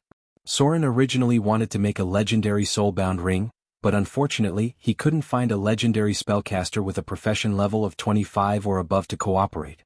If possible in the future, he still wanted to make a ring because the soul imprint had a special effect. Note: ring in the hands of a human plus 1 legendary spell slot. In a dark room, Soren stood in front of the window and looked into the distance. Because he didn't have a divine artifact, he couldn't test the omnipotent hands. Gloria was preparing a prophecy to determine Vivian's location. She had to wait until the prophecy was complete. He was a little confused now. He was worried about Vivian's safety, but he was also afraid that Lillian would wake up completely. He had fought against the will of the Dreadlord before, so he naturally knew how terrifying the will of a god was. At the top of the wizard tower, the figure of a beautiful woman appeared on the astrology platform. She glanced at her daughter and said slowly, "You've already exhausted your life. Why do you still want to use the divination ritual?" Gloria was wearing a white robe, and her long hair was dancing in the wind. She didn't look back at her and just said, "You don't have to care about my business." The beautiful woman seemed to be angry and said with dissatisfaction, "Idiot! You're playing with your life. Don't you know the price of prophesying a son of God? You will only drag yourself into a quagmire. In my opinion, it would have been better to capture them earlier. Perhaps we could have used some experiments to extract the divinity from them. Soren should also be a god's child, right? Otherwise, his strength wouldn't have increased so quickly." Gloria frowned slightly and turned to look at her mother. She slowly said, "Did you come here today just to tell me this?" The beautiful woman's face stiffened. After a moment of silence, she sighed, "You can do whatever you want. I just hope that you won't regret it in the future." "Regret?" Gloria raised her hand and gently lifted her long hair. There seemed to be an extra strand of silver on it. She shook her head and said, "You chose your own path. There's no need to regret anything. Moreover, I have a strange premonition that something terrible will happen in the future. Being by their side makes my premonition even stronger. I feel like I'm touching the river of fate. That was a flood, but I chose my side in advance. I like that little girl and I'm willing to help her and stand by her side. Look at the sky. Have you noticed that the stars that represent the gods are a little dim? Maybe the appearance of the Son of Fear is just the beginning." The beautiful woman's expression froze for a moment. She looked at the stars in the sky, but unfortunately she couldn't see anything. She was a master of evocation and enchantment spells, but she didn't do much research on prophecy. Her daughter was a master of prophecy. Even the Eye of the North was amazed by her talent. Inexplicably, she believed that her daughter had indeed felt something, or rather, seen something. The gods had been silent for a long time. It was because of this that she fled from the banished land. She thought that Droll had no energy to take care of her. Unfortunately, she still underestimated Droll's stubbornness. And her own reputation. "Mother." Gloria sighed softly and slowly said, "You have violated the rules of the Witch Council. Your behavior of escaping punishment has made the Eye of the North angry. Although she won't take you back herself, she won't stop Droll from taking action. You'd better leave here and live in seclusion in a place where they can't find you. Maybe when the changes really start, those Droll won't be in the mood to pursue what you did in the past." The beautiful woman's expression gradually became angry, and her voice was a little sharp. "What do those idiots know? They don't know how great my research is. If I can succeed, the Arcane Empire will be revived because of my existence. The unprecedented Arcane Era will be started by me." Gloria frowned slightly and sighed, "Mother, I don't think so. Unfortunately, you still failed. Although I don't know what you found in the ruins in the desert, I know that the core knowledge of the Arcane Empire has been lost. The research you carried out only brought terrible damage and irreversible energy radiation. You probably don't know that the place where you carried out the experiment has mutated, right?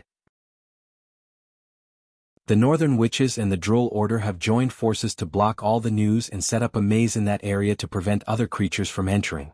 What? There was a trace of surprise on the beautiful woman's face and she murmured, "Mutated? But my research is almost successful. Just a little bit more. Just a little bit more. As long as I can figure out the energy core that supported the operation of the floating city during the Arcane Empire, I can create a new era."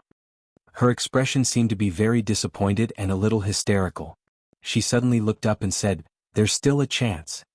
As long as I can enter the legendary realm, I'll be qualified to enter the Clockwork Nirvana's mechanical mirror. As long as I can find the energy core that runs the floating city, I'll be able to build my very own floating city. At that time, no one will dare to threaten me, exile me, or hunt me down. I'll become a great arcanist who can stand side by side with the gods." "Daughter, will you help me?" Gloria sighed softly and shook her head. "Mother, haven't you woken up yet? Since the disappearance of the Arcane Empire until now, so many forces have tried to find the core secrets of the Arcane Empire. But what happened in the end? The goblins originally had good alchemy skills. As the servants of the arcanists, they had a lot of knowledge, but they were almost completely destroyed in a terrible explosion. Now they can only survive in the desert near the sea. The dwarves also tried to find the secrets of the Arcane Empire, but their cities were completely destroyed and buried deep underground by the collapsed mountains. The Wizard Alliance has been secretly conducting research for thousands of years, but except for a few destructive explosions, there are almost no results. Mother, it's too dangerous. A little mistake and that terrible power will bring a devastating disaster. Give up on the element obliteration research." The beautiful woman took a step back and shook her head firmly. "No, I won't give up. Half of my life has been spent on this research. Good daughter, I know you hate me. I've never fulfilled the responsibility of a mother. But please believe me. You're the only person I care about in this world. If the research hadn't reached the most critical point, I wouldn't have given you to the Eye of the North to raise." Gloria took a deep look at her and sighed. "Mother, I'm sorry. Actually, I don't hate you. In fact, I've always been vague about your existence. In my childhood memories, the number of times you appeared could be counted on one hand. By the time I started to understand things, your experiments had brought about a terrible disaster. Many innocent lives were lost and the people nearby were forced to migrate to other places. When I started to know you, you were already imprisoned in Whiterun. At that time, you were no longer the you in my memory. Do you know? Until now, I still can't see you clearly. As your daughter, my only request is that you give up this dangerous experiment. With your current strength and wisdom, you can't control this terrible power." The beautiful woman was silent. Finally, she looked up at Gloria in front of her, then turned and walked outside. She didn't escape just for freedom. She refused. She felt that the gap between her and her daughter was getting bigger and bigger, but she really wasn't willing to give up because she believed that as long as she crossed this threshold, she would be comparable to the gods. At that time, her daughter would naturally know that it was her fault. She wasn't an incompetent idiot in the Wizard Alliance, nor was she a low-intelligence goblin or a stupid dwarf. In fact, she had already completed part of her experiment. Otherwise, the damage would have been more than this. She had to find a way to get back what belonged to her, no matter the price. She needed an ally. Since her daughter wasn't willing to help her, she could only look for a new ally. Arcane Empire. In the ancient and glorious Arcane era, she didn't need to complete all the research. As long as she could find the core secret of the floating city, she wouldn't be afraid even if it was the gods. She wouldn't give up so easily. Because of this, she had been imprisoned for more than 10 years. P.S. There's another update today. It won't be later.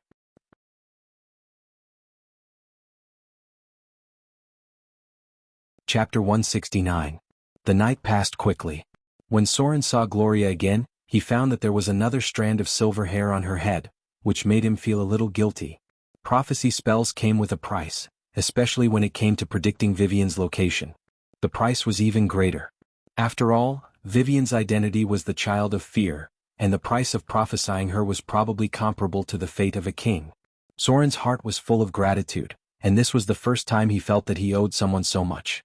South. Mountains. Near the sea. Gloria's expression was still so calm and indifferent. She quietly looked at Soren and slowly said, "The last card is a snake. I don't know what it means, but it must be related to the whereabouts of Vivian." The snake represented a lot. The complicated meaning was difficult to infer in a short time. In some beliefs, the snake represented wisdom, but it could also mean something else. Even if Gloria was a northern witch who was proficient in divination, it was difficult to predict anything clearly. The legendary prophecy spell could only make a rough prediction, and this was the same even if it was cast by the gods. Otherwise, the believers of fear would have found Vivian long ago and wouldn't have waited for Soren to take her away from Amber City. Soren bowed slightly again, then turned and walked out of the wizard tower. Now that there was a clue, it was much easier than searching aimlessly. At least it wouldn't be as difficult as looking for a needle in a haystack. Moreover, he had traveled the whole continent and even went to the outer islands several times. In his memory there were not many places where he could connect the south, the mountains, and the sea. It was very likely to be near a city near the sea. The last card representing this snake was the key to finding Vivian, and Soren didn't know what it meant. Soren left. He was not a person who was good at communicating with words, and he didn't know what he should say. He was grateful to Gloria and was willing to repay her, but he was still too weak. Even if he was promoted to grade 3 in a month, he was still very weak in front of Gloria. He couldn't compare with the northern witch in terms of wealth, and he wasn't as strong as Gloria, so there was almost no way he could repay her. The only thing Soren could do was to remember all of this in his heart and wait until the day he was strong enough to repay her for her help today. Gloria didn't go with them. She stood at the top of the tower and silently watched Soren leave. She then reached out her hand and touched her heart. The wound there had not yet healed. The appearance of the hand of despair had strengthened her determination to reach the realm of legends. She was now moving towards the realm of legends. In fact, she had divined more than once last night. She had also divined something else. The prophecy told her that Soren would find Vivian because their fates were intertwined. The northern witch's silver hair fluttered in the wind, and her face was still so beautiful. She looked into the distance and murmured, "Soren, I'm afraid you're also a son of God. But whose bloodline did you inherit? Promoted to grade 3 in a month." This was something Gloria didn't even dare to think about. She was sure that Soren had some kind of power. The beautiful woman stood in front of the window. When Soren left, she had already felt it. She looked at the back of the gradually disappearing figure and whispered, "Who is he? His half-brother and half-sister are both sons of God. Is his mother also a descendant of God?" She couldn't help but fall into deep thought as if she was thinking about something. The city of wealth. There was an endless stream of caravans going in and out of the city. Merchants with rich faces could be seen bargaining everywhere. From time to time they would even say, "Oh, goddess of wealth," and then ask the other party to lower the price a little bit more. This was the center of the southern coastal trade. The opened canal connected the inland, and the geographical location near the Soros Islands was convenient for shipping. This was the city with the most developed trade. It was also the place that the goddess of wealth paid attention to. There was the largest temple of wealth here, and every transaction was worth thousands of Kindler coins. The merchants were all believers of the goddess of wealth. This city was so rich that even the buildings liked to be painted with golden paint. Of course, it wasn't really gilding, but just a kind of paint that looked golden after being painted. The overdeveloped trade also stimulated all kinds of dark depravity and the pursuit of pleasure. This was also the place where the goddess of pleasure developed her believers. Whether it was a luxurious banquet or a variety of unique enjoyment, as long as you could afford it, the priests of the goddess of pleasure would prepare it for you. They could even invite the priests of the goddess of love to attend. While this city maintained its prosperity, it was also full of all kinds of evil situations. Countless eyes looking for wealth were cast here. Even with the power of the temple to maintain the balance, the sewers here never lacked corpses. Copper Kettle Tavern. The hustle and bustle here almost alerted the guards outside. A large group of drunkards, tourists, and adventurers laughed loudly as they looked at the halfling standing on the table in front of them. From time to time they would shout for another round of singing. Next to him there was a depressed bard. Almost no one ordered his pitiful songs anymore. Everyone's attention was attracted by the drunken halfling.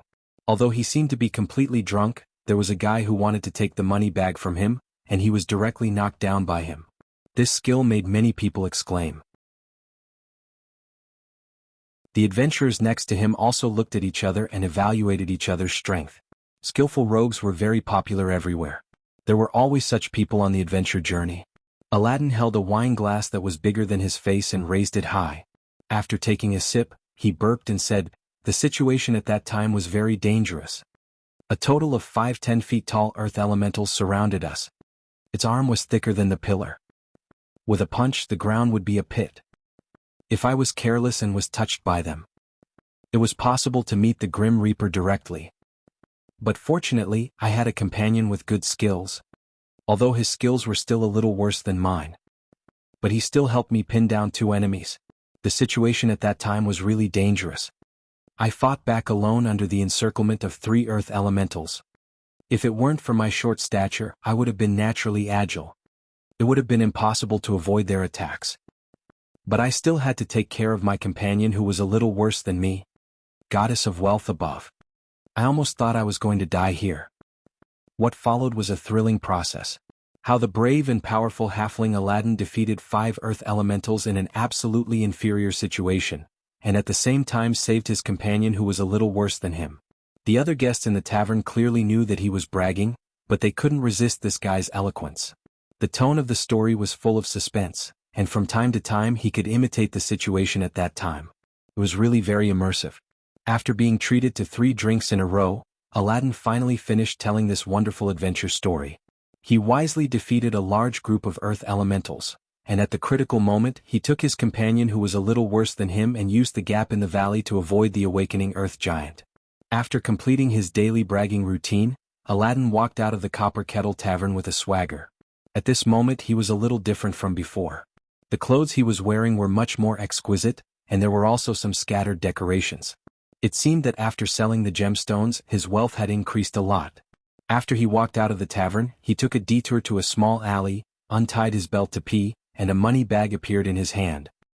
He obviously had a drunken look, but he weighed it with a smile on his face and said, "Today's harvest is not bad.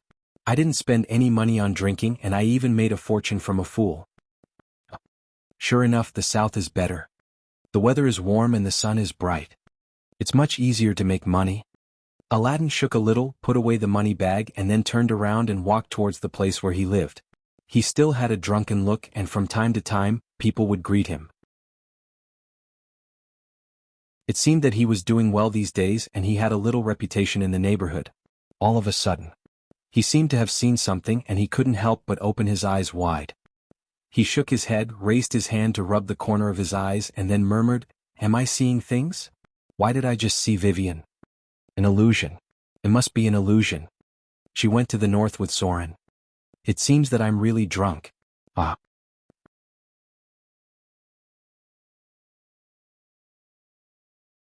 Chapter 170. Quicksand Ferry. This was the intersection between the north and the south. The lake water from the snowy mountain flowed down and divided into 2 rivers, one north and one south. In the middle was a large delta area.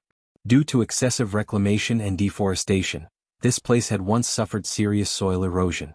The sandy soil rushed into the surging river, causing the entire river to appear somewhat turbid and yellowish. If it wasn't for Drill's intervention, there might be another terrible disaster like the Yellow River changing its course.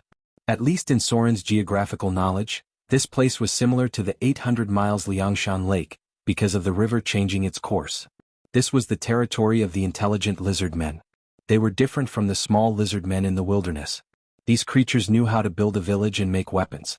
They were protected by a weak god called the God of the Lizard Men. Every once in a while, these lizard men would try to trade with the nearby humans. They would use the gemstones and gold coins they found to buy a lot of food and supplies. Weapons were prohibited. The lizardmen's nature was fickle and cunning. They attacked humans from time to time. Even the greediest merchants didn't dare to sell weapons to them on a large scale. Large groups of lizard men were scattered in this lake. They were amphibious creatures, so this was the most suitable place for them to live. The nearby humans believed in the god of justice. With the delta as the center, the laws within a radius of 150 kilometers were stricter than other places. Even if there was a slight violation of the law, it could be punished. The priest of the god of justice was also a judge. Many of his followers became guards. Here, people who were evil would be excluded. It was like the Underdark ridiculing people who were good and seeing them as weak. Every place had its own customs and rules. If you didn't have the corresponding knowledge, you would soon run into trouble. Soren's figure appeared near the delta. He took off his hood. The guards of the God of Justice thought that people who hid their heads and tails were easy to be bad guys. This might attract more attention. Compared to other cities, this place was much cleaner. Even the buildings seemed to be in good order.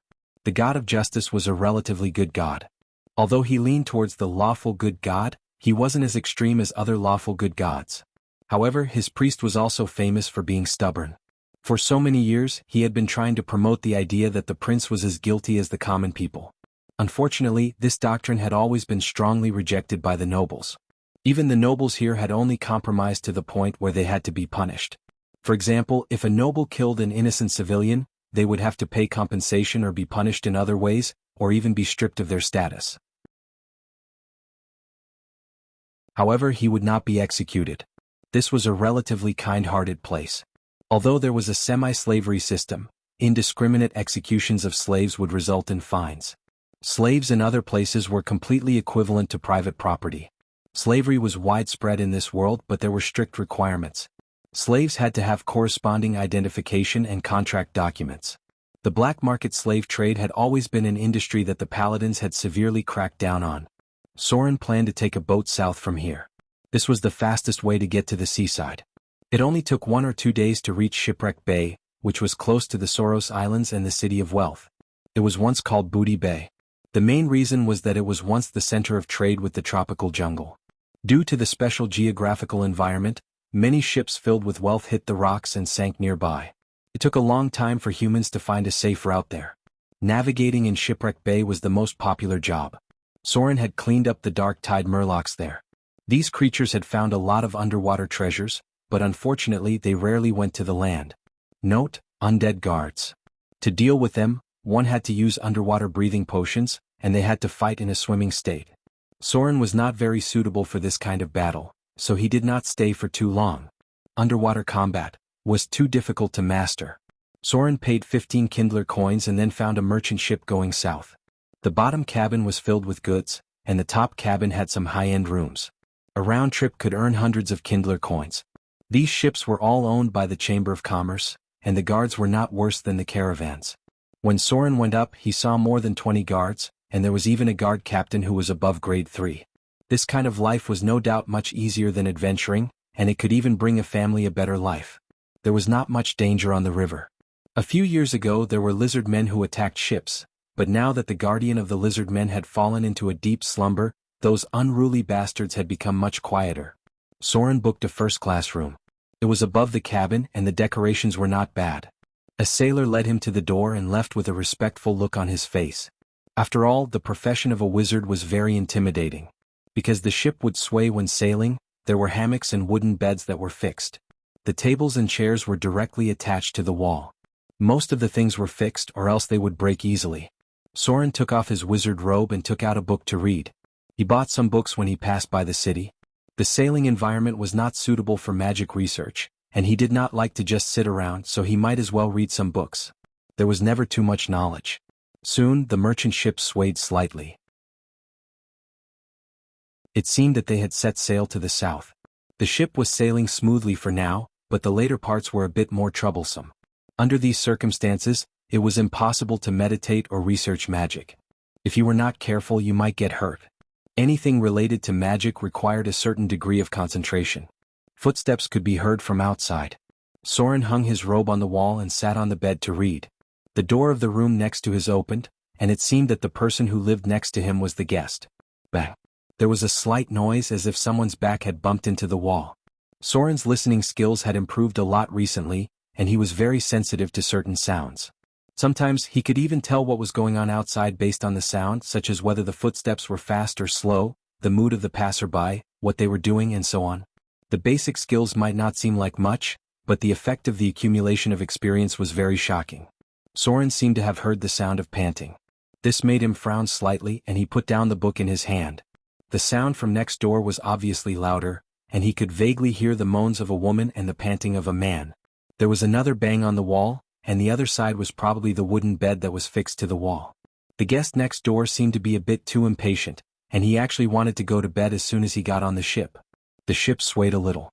Then there was the sound of a woman's laughter, and a man's slight cry of pain, as if he had bumped into something. After a while there was a creaking sound, and the panting became more and more obvious. Soren couldn't help but frown. He really didn't like hearing this sound, especially when he had been restraining himself for a long time. There was a faint sound. Ah, dear. Are we going to be rich now? Rich. Creak. Phew. That's right. We are going to be rich. Wait until we bring this back. Karen, Dina, Countess. Will definitely be willing to buy it at a high price. The sound was a little fainter. Soren heard the rest of the words intermittently, and it wasn't very clear. It seemed to be saying, that vain woman? Always wanted to seduce Prince William? Unfortunately, she's not very beautiful. Always wanted. Phew. This thing is said to increase one's charm. Her father is a rich businessman. He mined a gold mine. She'll definitely be willing to pay a high price. The woman's moans became louder and the creaking sound became more rapid. After a while, the sound gradually became softer and the man's tired voice could be heard. Dear, why don't you try it first? No way. Creak. It said that this thing has a curse. We can sell it to her. Why do you care so much? As long as she's willing to pay. It said that in order to seduce Prince William, she's tried some forbidden methods to make herself more beautiful. Once we get the money, we'll go far away. Then the sound disappeared. Soren couldn't help but stand up and walk around a little. There were no footsteps and the other party didn't seem to have noticed that there was someone next door. The guest rooms in the cabin were separated by a thick wooden board. In fact, the soundproofing was very poor. Soren's face showed a thoughtful expression. He seemed to be a little moved because everything that the other party mentioned seemed to be related to a rare item. It could increase one's charm? It seemed to be some kind of special equipment. Did the people next door find one of them? Soren was itching to get his hands on it. Rare items weren't easy to get, and items that could increase one's attributes were even rarer. It was possible that the other party found a legendary item. As for the cursed item, it didn't matter. There were many cursed items in this world, and any rare item from the evil faction was cursed in the eyes of ordinary people. He just didn't know how strong the two people next door were, but they were definitely not ordinary people. People who could get their hands on this kind of equipment were basically skilled. Soren opened the window and looked at the sky outside. He quickly made up his mind. He planned to take action after dark. Soren was not a person who advocated kindness. With a piece of rare great equipment beside him, he would more or less have some thoughts about it. P.S. Due to a delay today, the second update will be a little late.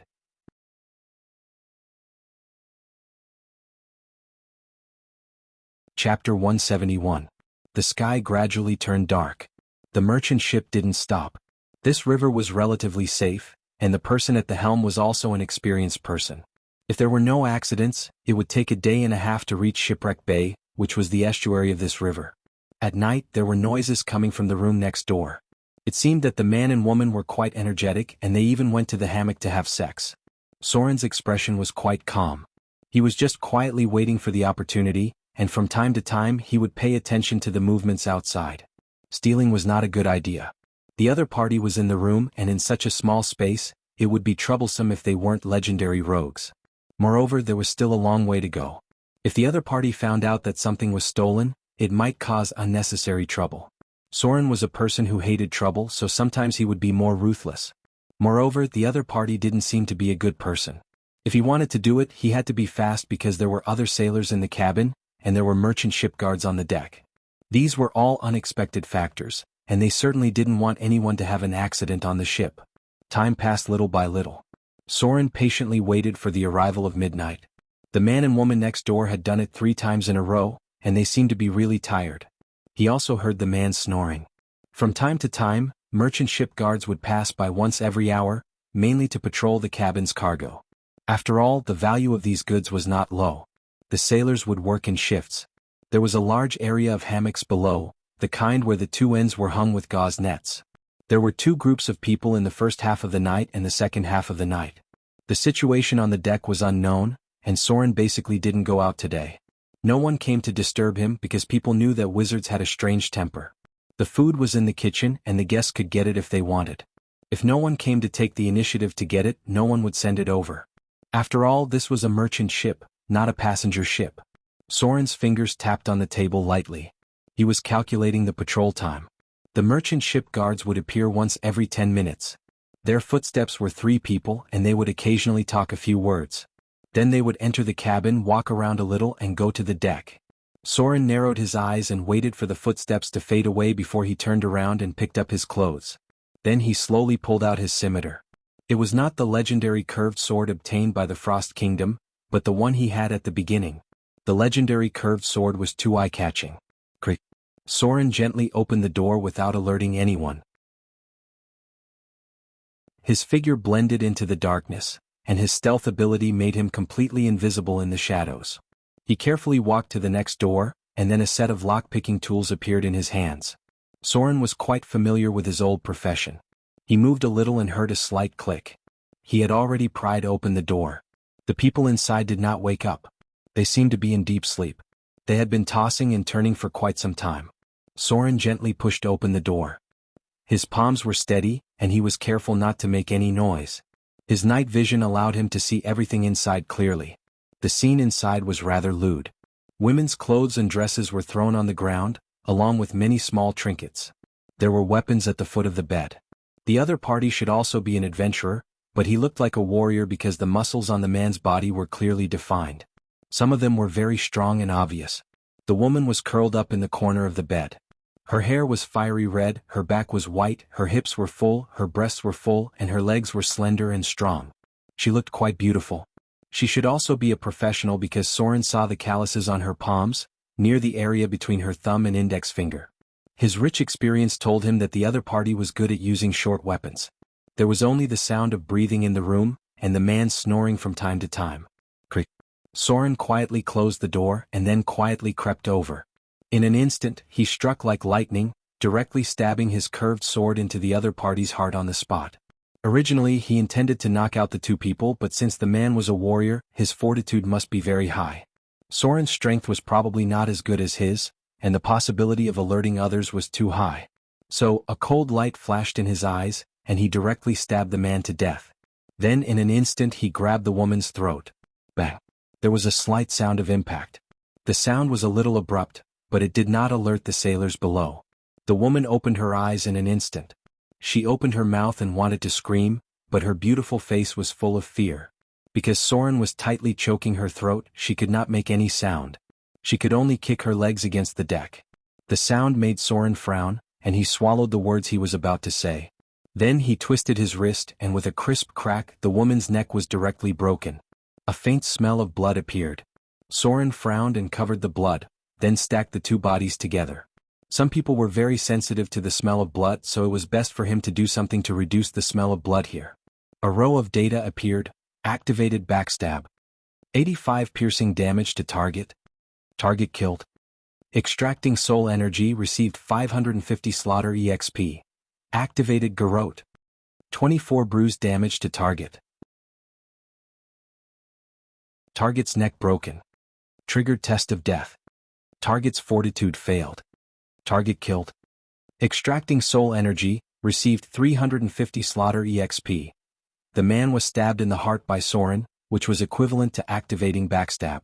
He died on the spot. The woman was attacked by garrote, which caused bruise damage, but because her neck was broken, she died from the test of death. The two people's profession levels were not high, probably around grade 2. Soren could easily deal with them. He did not even use any skills, just normal attacks were enough to kill them. This made him lower his expectations for rare grade items. Unless they were extremely lucky, it was basically impossible for them to find anything good. Soren began to search the room. He found a lot of miscellaneous items. These two guys didn't have any rare grade equipment on them. They only had some ordinary military goods. However, he soon found a special item. It was a rather large cloak that was dark red in color. It looked very gorgeous and smooth to the touch, as if it was made of silk. This should be the extraordinary item that they were talking about. Soren tried to appraise the item and soon saw a row of data. Item type: Sorrow of the Moh, Aqua Spirit Cloak +2. Item grade: Grade 2 legendary. Item description: This is a cursed cloak. Normal Aqua Spirit cloaks are made from the hair of Aqua Spirits, but this one is made from the skin of an Aqua Spirit that was born in a river called the Moh. The whole process was very bloody and cruel. The creator cruelly skinned a high-grade Aqua Spirit, and then used her hair to weave this legendary equipment. Compared to normal Aqua Spirit cloaks, this equipment was more powerful, but it also had the curse of the dead left on it. Equipment requirement: Vitality 12 and above. Equipment effect, Charm +2, up to 25 points. Equipment effect, Charm person, once a day. This legendary equipment can charm a person once a day. No casting action is required, and the ability to charm a person can be instantaneously cast. Special effect, Berserk Succubus, once every 3 days. This legendary equipment can activate Berserk Succubus once every 3 days. It doesn't require any casting action. It can instantly activate Berserk Succubus with spell-like ability. A legendary equipment? Soren's face showed a hint of surprise. The Aqua Spirit Cloak was a rare great equipment. Aqua Spirits and Dryads were both beautiful creatures that were the embodiment of nature. Dryads were slightly more common. Many legendary wizards liked to transplant Dryads as their servants or concubines to warm their beds. Aqua Spirits were much rarer.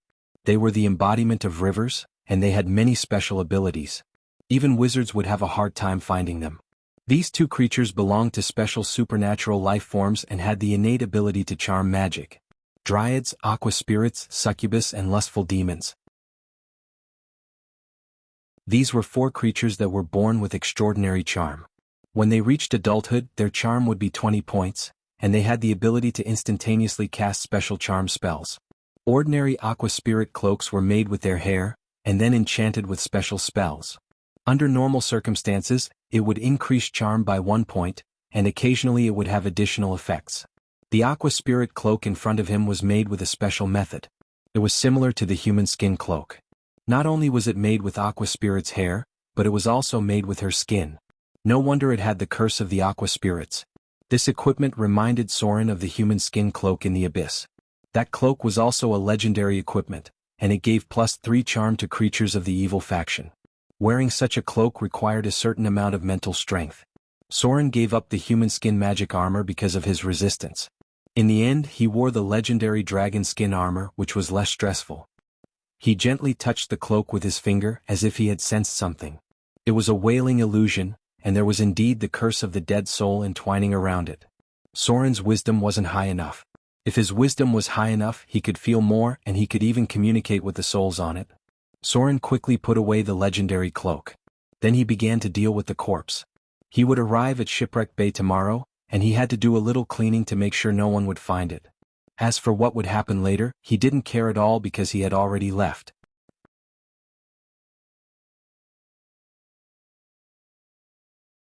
Chapter 172. Shipwreck Bay. This was a unique port city.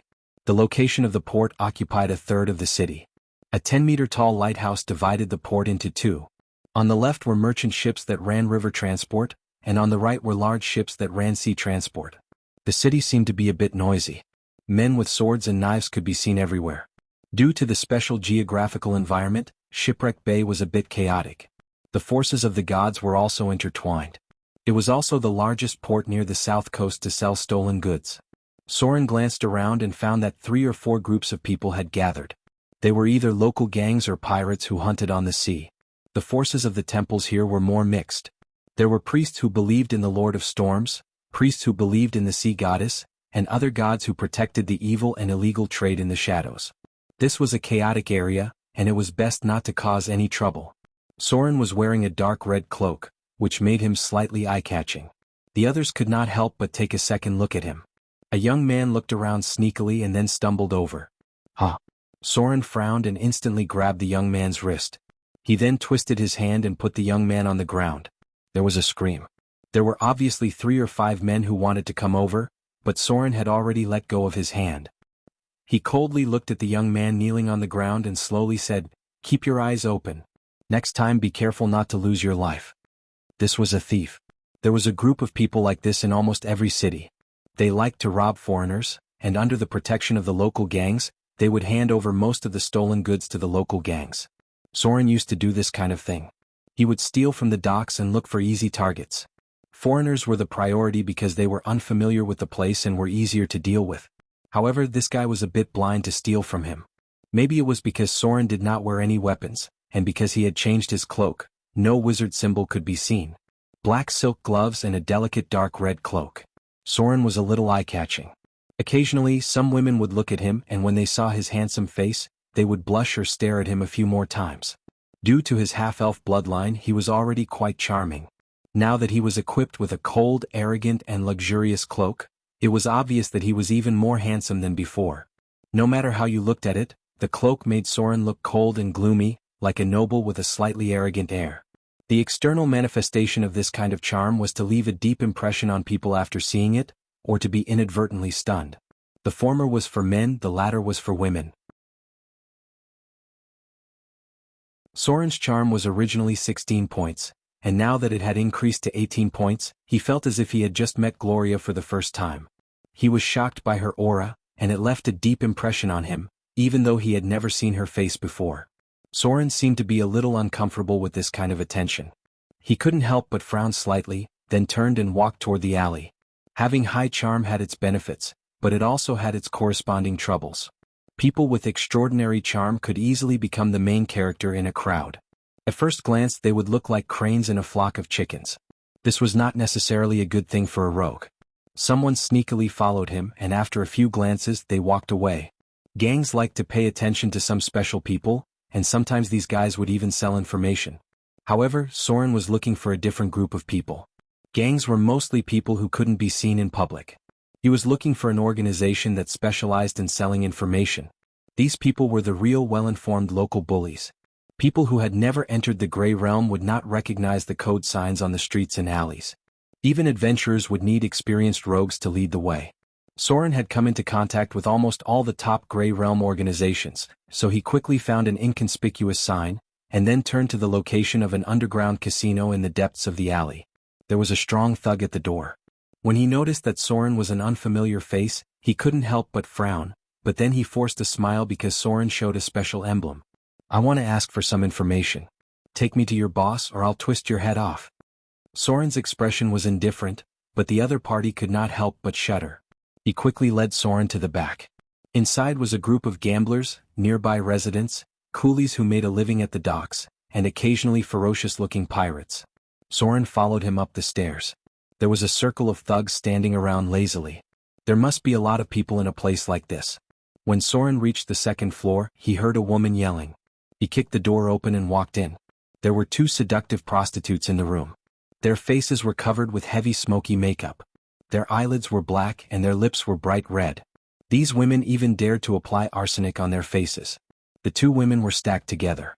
The one in front was moving up and down while the one behind was twisting and rubbing. Below them was the person Soren was looking for. He was a big man with a somewhat cold face. Obviously he was very dissatisfied with the intruder.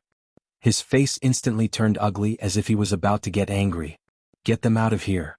Soren sat directly opposite him, and then flashed an emblem in front of the other party's eyes. The next moment, a trace of cold sweat appeared on his forehead, and he hurriedly asked the two women to get out. It was a special mask symbol. At first glance it was a little scary. He didn't dare to carefully observe the authenticity of the emblem, so he quickly tidied up and stood up. The expression of the local bully was surprising. The two women looked at each other and walked out honestly. Before leaving they looked at Soren a few more times. One of the women even shook her chest at him. "Your Excellency." The man in front of him stood up and looked a little restrained. "What do you need from me?" Soren's expression was still very arrogant.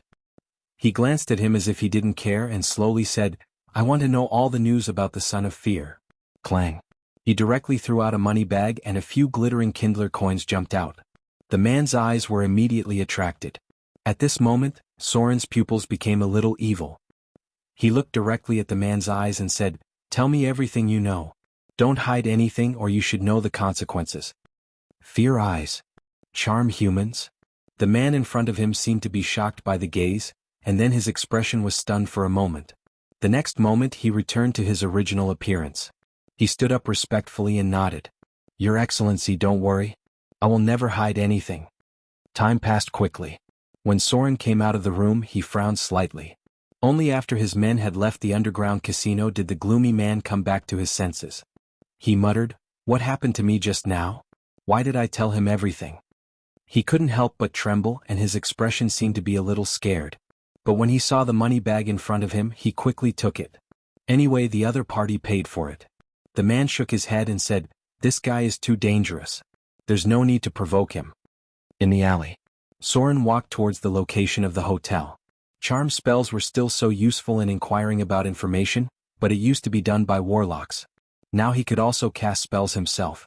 The effect of charm humans was not very strong. It could not forcibly change people's will. At most, it could achieve the effect of psychological suggestion. It was a bit like hypnotizing the target, but the target would remember the process. This was a will-determining type of spell which had many evil uses. Unfortunately, the probability of spell immunity was very high. It was far inferior to Berserk Charm and the higher-level control spell, in battle. Mind Control was the real useful spell. The information given by the other party was actually quite limited. Soren only knew that the Sons of Fear had caused riots all over the south. 7 or 8 Sons of Fear had appeared one after another, causing considerable chaos in the killing of each other. Among these Sons of Fear, the one with the most information was a vampire.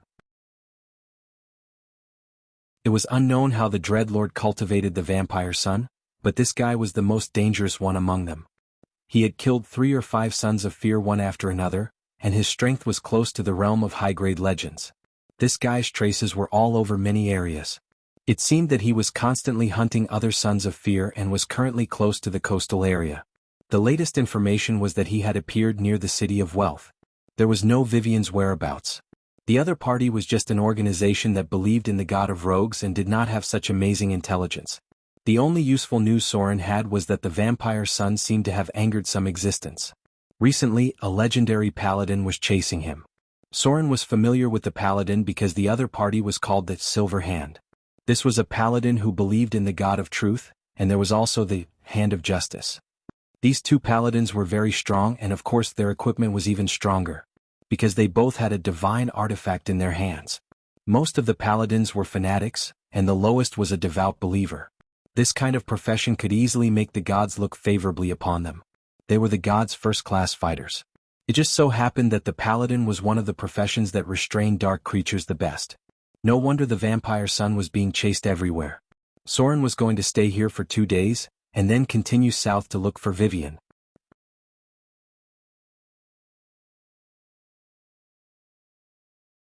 Chapter 173. There were a large number of prostitutes in Shipwreck Bay. When night fell, they would fill up a row. In a place like this, the erotic industry was always the most developed. There were sailors who had just returned from the sea, pirates who had just robbed and sold their loot, guards from various caravans, and adventurers who were passing by.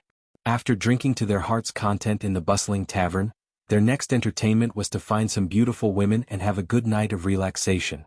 There were women from all over the world. If you could afford it, you could even secretly smuggle in elven slaves.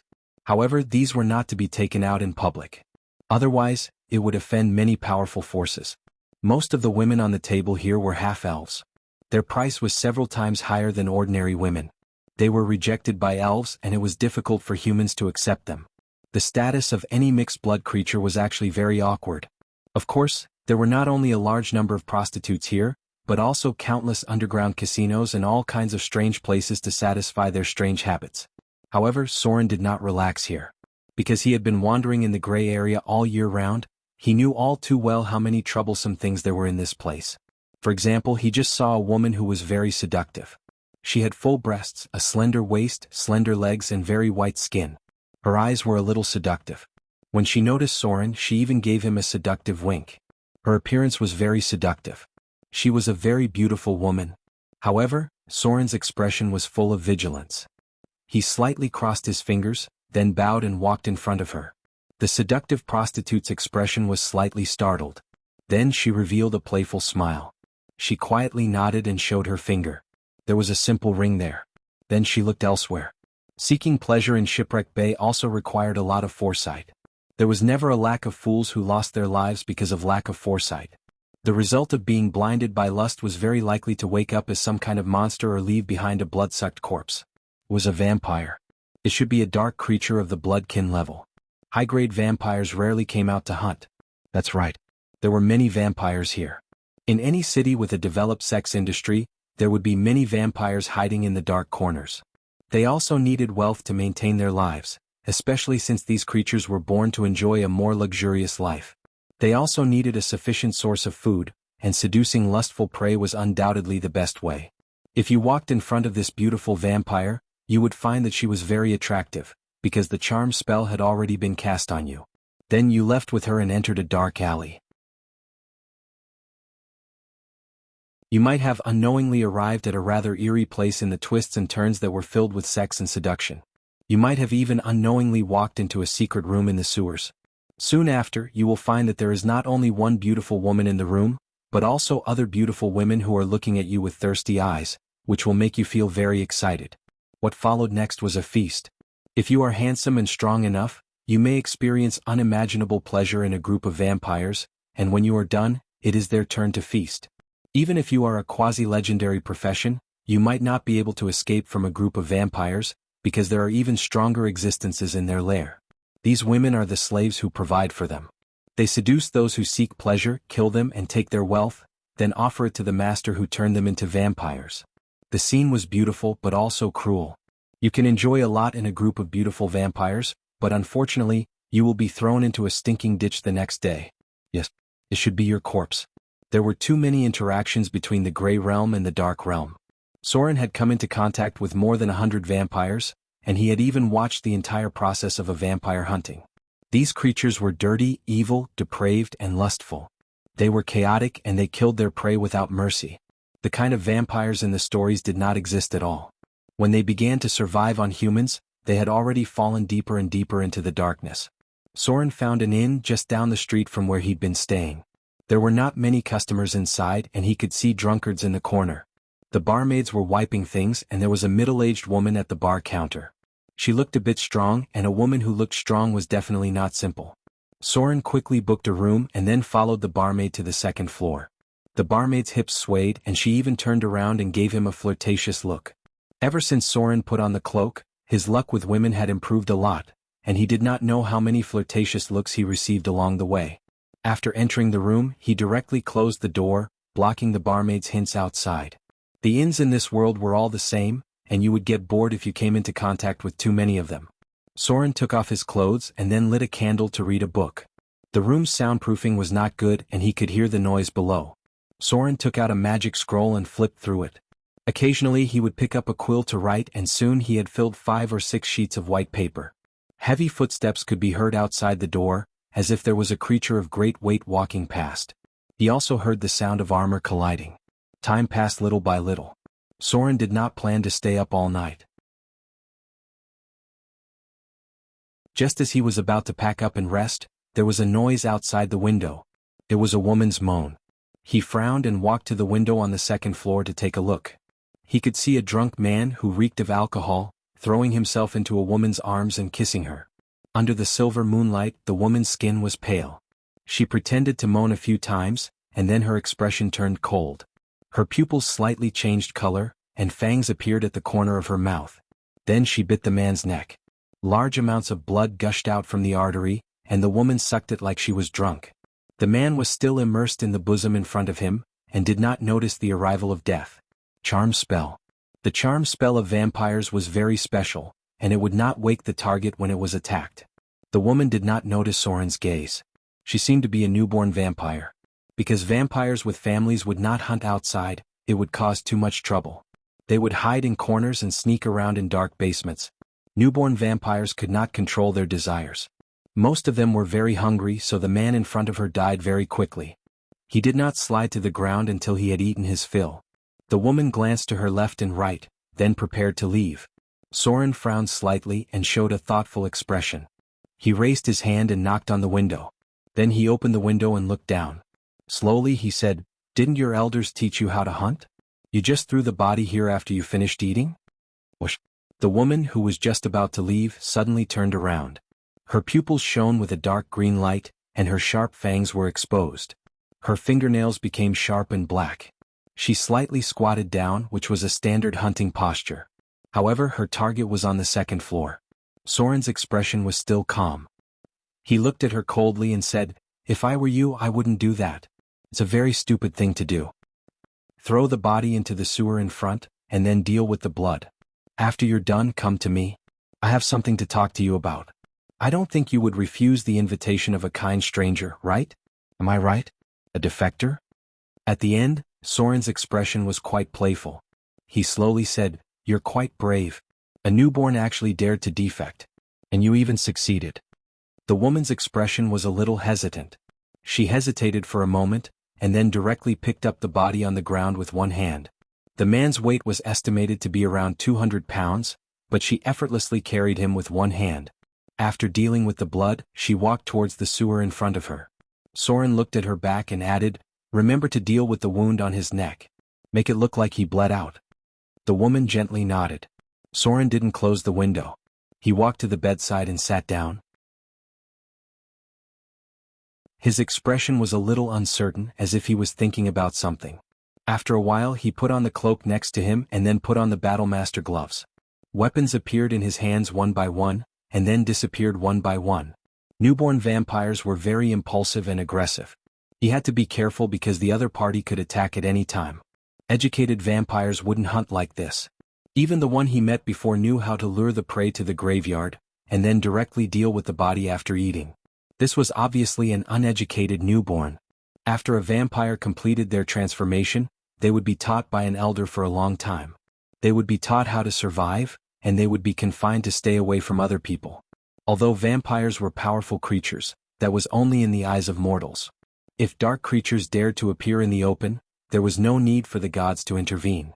Legendary professions could easily destroy a group of them. The one just now was a newborn and it didn't look like a wanderer. Wandering vampires were very experienced and very vigilant. They would never do something that would expose themselves. This was a defector. The fact that a newborn vampire was able to defect undoubtedly aroused Soren's curiosity. He seemed to have thought of something interesting. Asterisk patter. Asterisk the sound of climbing came from outside the wall. The sound was very soft, but it didn't escape Soren's notice. The newborn vampire twisted her body with amazing flexibility, and then came in through a narrow window. She landed lightly on the ground, and then stared at Soren with her green eyes. She slowly said, "Who are you?" Soren smiled, slightly raised his eyebrows and said softly, "Who I am is not important. What's important is that I know you're in trouble and I can help you. Of course, I need you to do me a favor." He slightly narrowed his eyes, and there was a trace of coldness in his eyes.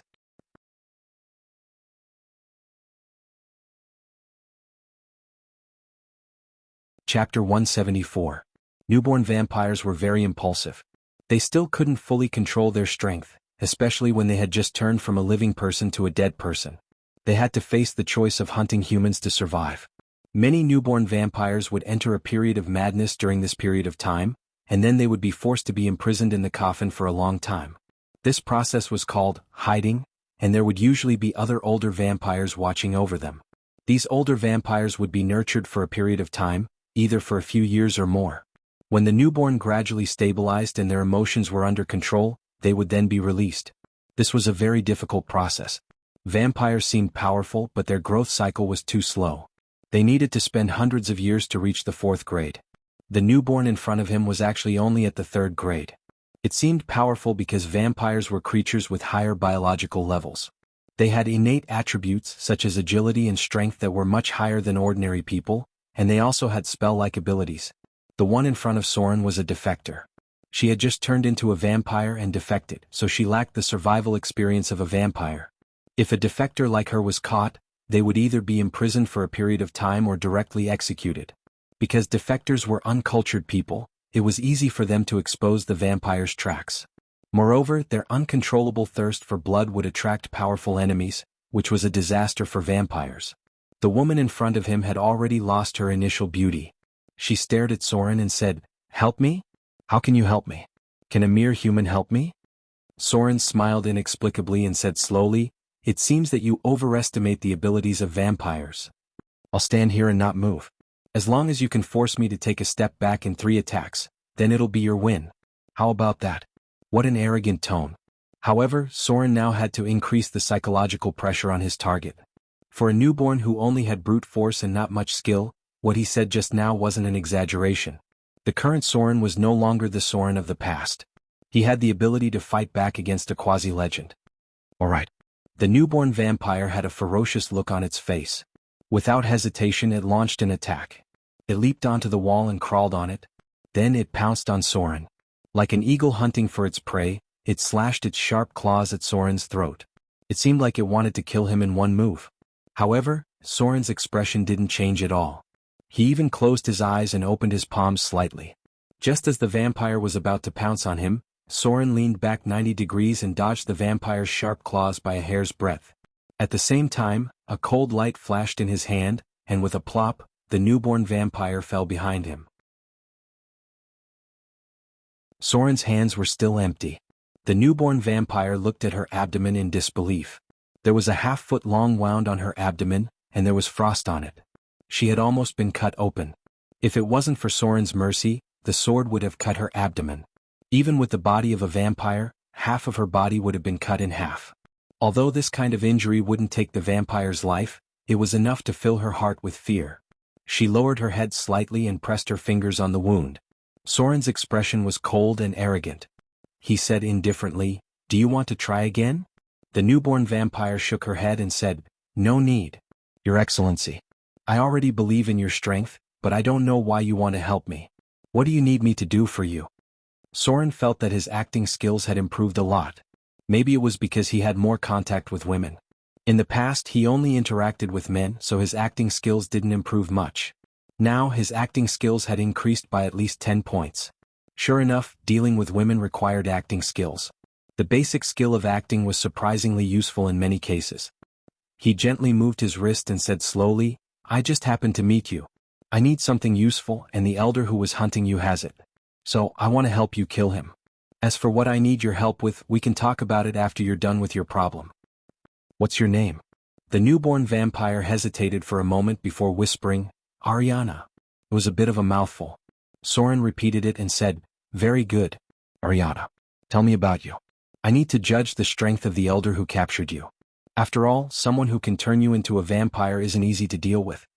Ariana was a little hesitant, but then a trace of hatred appeared on her face and she slowly said, "It was my sister, my cousin, who turned me into a vampire. My hometown is in the town of Solid, and it is a down-and-out aristocratic family. My mother died early. My father has been trying to restore the family's glory. Unfortunately, he never came back after going out on an adventure.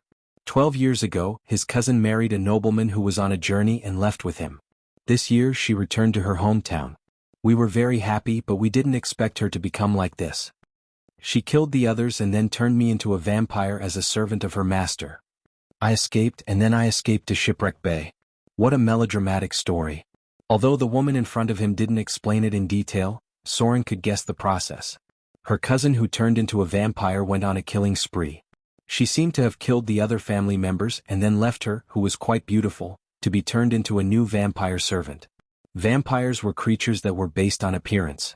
If they weren't handsome or beautiful enough, they would rarely be turned. Especially female vampires, most of them were above average in appearance. "Very good." Soren nodded slightly and said, "It seems that your cousin came to capture you. Of course, it's more likely to be her master. But it doesn't matter. I'll help you kill them. You'll be free from now on." He stood up and walked around, then said, "You'd better take a rest. This kind of injury shouldn't be a problem, right? After all, vampires have a strong regenerative ability. I suggest you learn how to hunt. Such a poor method of hunting can easily lead to trouble." Vampires were a very strong creature template. They had an innate defense of +6 and a base HP of 12, which was similar to the barbarians. At the same time as their strength increased, they would gain various types of magic abilities, various types of resistance, and various types of negative energy corrosion. Moreover, when they were in their higher form, they would gain a bonus of +6 in strength, +4 in agility, +2 in intelligence, +6 in constitution, +2 in wisdom, and +4 in charisma. In some ways, it was almost comparable to the additional abilities of a dragon disciple. They had a +10 racial bonus in deceit, hide, listen, stealth, search, detection, and other basic skills. Vampires had a base creature level of 8, and they were naturally close to grade 3. These dark creatures didn't have many weaknesses. Many things in folklore were fake. They had shadows and weren't afraid of mirrors.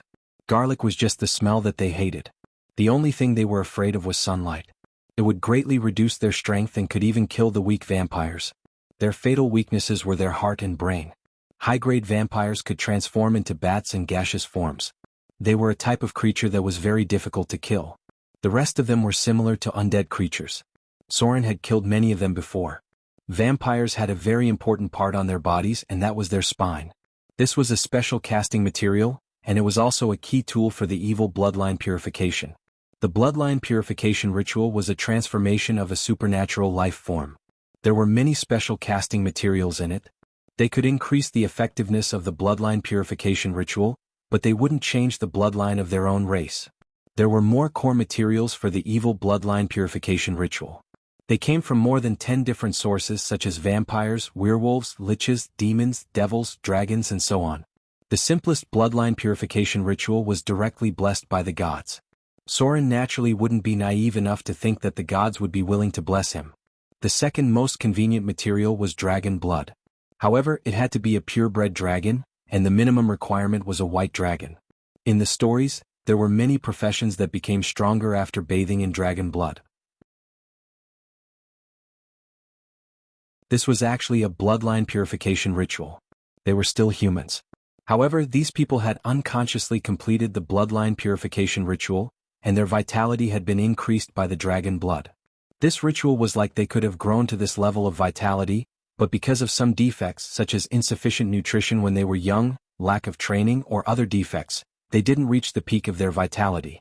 This ritual allowed them to reach the peak of their vitality, and it might even increase their attributes that didn't grow well during their childhood due to other reasons. The probability is extremely low. This was Soren's goal. He needed to stimulate the potential of his vitality through the bloodline purification ritual. He didn't have the confidence to slay a dragon, and he didn't have the time to look for one. Vampires were a good substitute, and using high-grade vampires as materials to purify their bloodline would give him an additional, sturdy ability. After completing the bloodline purification ritual, his HP would increase by at least 2 to 3 levels. In other words, his vitality would be equivalent to a warrior of the same level who didn't have the bloodline purification ritual. The night passed quickly. Soren left the hotel the next day and began to prepare tools to deal with vampires. Holy water was the best thing to use, followed by other items that could restrain dark creatures. From Ariana's mouth, Soren learned a lot of information and judged that it was a small family of vampires who converted her. They used the innate control ability after conversion to enslave servants. In this regard, Ariana's willpower attribute was good. She actually resisted the mind control of the vampire elders. Now he just had to wait for the elders who were looking for her to appear, and then lure them to a suitable place to kill them. P.S. Today's update. Everyone go cast your annual vote.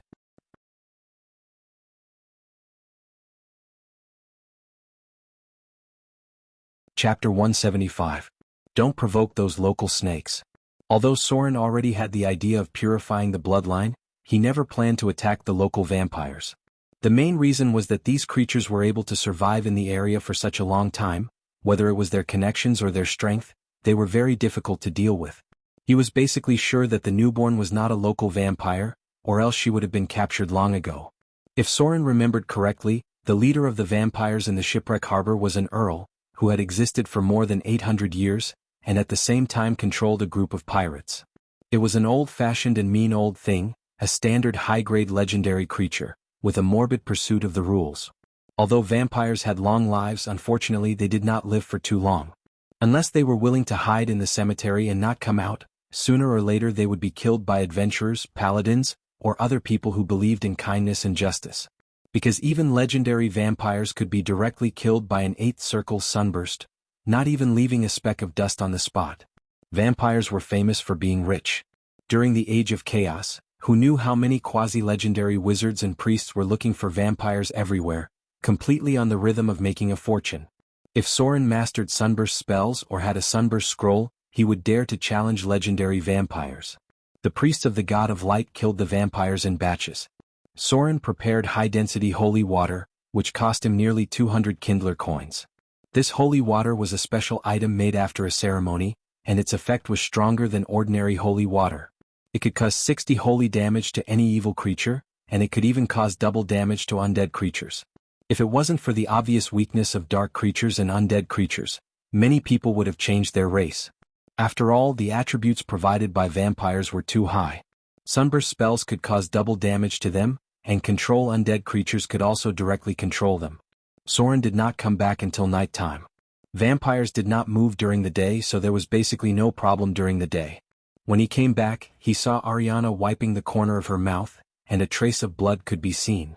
This made Soren frown and said slowly, "You went to kill people again?" Hearing this, Ariana was startled and then whispered, "I have already dealt with the body." Soren nodded slightly. His expression was a little uncertain.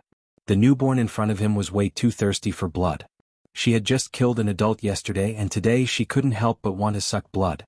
Although this could increase the speed of her strength, the possibility of being exposed was very high. If she didn't know how to control herself, she wouldn't be able to live for long. Catch. Soren threw a large cloak over and said slowly, "Let's leave this place. You go and lure the tracker out." Ariana nodded and put on the cloak. When they went downstairs, the sturdy lady boss was scolding someone. It seemed that one of the workers was lazy and didn't show up. When Soren heard this, he couldn't help but look back at Ariana. She obviously avoided his eyes. It seemed that this matter was related to her. This discovery undoubtedly made Soren's heart sink. Vampires rarely hunted around him. The newborn in front of him was a guy who had no education and didn't know anything. Even the waiter in the hotel did the same. Fortunately, she didn't expose herself. Otherwise, Soren wouldn't be able to protect her. He might even be implicated. The lady boss looked like a third-grade adventurer. The other people in the hotel weren't easy to deal with either. In this world, there were too many adventurers who retired and changed to some simple jobs to support themselves. It seems that I miscalculated a little. Soren was quite dissatisfied and said to himself, "A newborn vampire is a time bomb. She can't control her desire to suck blood." The two of them walked out of the shipwreck harbor. Soren didn't walk with her. Ariana left from the front door alone. When she walked to the street, there was obviously another female vampire standing in the same position that Soren saw yesterday. These female vampires seemed to appear in shifts. This time, the beautiful vampire looked at Ariana and then directly walked in front of her. With a cold expression she said, "Leave here immediately, wanderer. Otherwise the ancestor will kill you." The internal conflict among vampires was very fierce. The battle between families was extremely cruel. It was difficult to accommodate another vampire family in one place. Even wanderers would be excluded because the vampire's food was human-like intelligent creatures. The appearance of another family meant that there was a fight for food and territory. If wanderers hunted in their territory, the consequences and mess would be dealt with by the vampires. If they weren't on the street, the vampire just now might have directly attacked Ariana and then killed her or brought her back to the nest. Vampires could live for a long time. Therefore they lived more cautiously. Otherwise there wouldn't be any place for them. Ariana's expression didn't show much fear. It seemed that she wasn't a vampire spawn. Instead, she directly drank the blood of high-grade vampires. She was a vampire with a higher starting point. Therefore, the beautiful woman didn't realize that she was a newborn and only thought that she was a wanderer. Otherwise, she might have already planned to attack. Newborns were too dangerous. Ariana slightly bared her teeth. Her expression was a little fierce and then she walked outside. It seemed that she knew how to control herself and knew that she couldn't be exposed in the crowd. Soren followed behind with a frown on his face. Before they separated, he had already told her the direction to go and then silently followed behind. The elders could track their descendants and even control the target, but there was a limit. If it exceeded the range of their ability, the descendants would be freed. There were many wanderers among the vampires. They committed crimes to increase their strength, and then when they reached a certain stage they would create their own family. These vampires were slaves at first, and it would take a long time for them to be free, unless they betrayed them like Ariana. The law and order in Shipwreck Bay were chaotic. When Ariana went out, she was stopped by a drunk sailor because of her appearance. If she didn't remember Soren, she might have seduced him and killed him in a deserted corner. However, she still punished the drunkard a little. She directly raised her hand and broke his arm. When she smelled a trace of blood, her pupils dilated slightly. After a while, she recovered and quickened her pace to run outside. Soren had been silently following behind. Night was his best cover. He seemed to have heard something. He looked up at the roof in the distance. Unfortunately, he didn't see anything, but he couldn't help but slow down and catch up with Ariana from the other side. The elder who turned her into a vampire might be nearby. The other vampires in Shipwreck Bay could confuse the other party's senses, but it was much easier to track her in the wilderness. Ariana's pace gradually increased. She seemed to feel something. Her expression was a little scared and she fled further away. Time passed little by little. She had walked more than 10 kilometers in the night, and Soren was following behind. Even Ariana didn't know where he was. The woman was obviously afraid because she wasn't sure of Soren's position. She was even a little worried that he didn't follow her. But now she couldn't retreat. The consequence of exposing her whereabouts was that she would soon be discovered by the elders. One figure after another flew through the forest. Soren frowned slightly. He noticed that there was more than one enemy. At least 3 vampires followed them. Haha. A strange laughter suddenly came from the front, and then a charming woman walked out from behind a tree. She was wearing an exquisite noble dress, and her fingers were wearing white gloves. Her fingers were playing with something and she said playfully, "My dear little sister, where do you think you're going? Do you know that your behavior has made the master very angry?" Defection was more serious than usurping the throne. This was a serious challenge to the authority of the vampire clan leader, and also a violation of their long-standing rules. They were lawful evil beings. Vampires strictly adhered to the rules that had been passed down for thousands of years. They rejected any existence that brought chaos. When necessary, they would directly execute the target. Chi.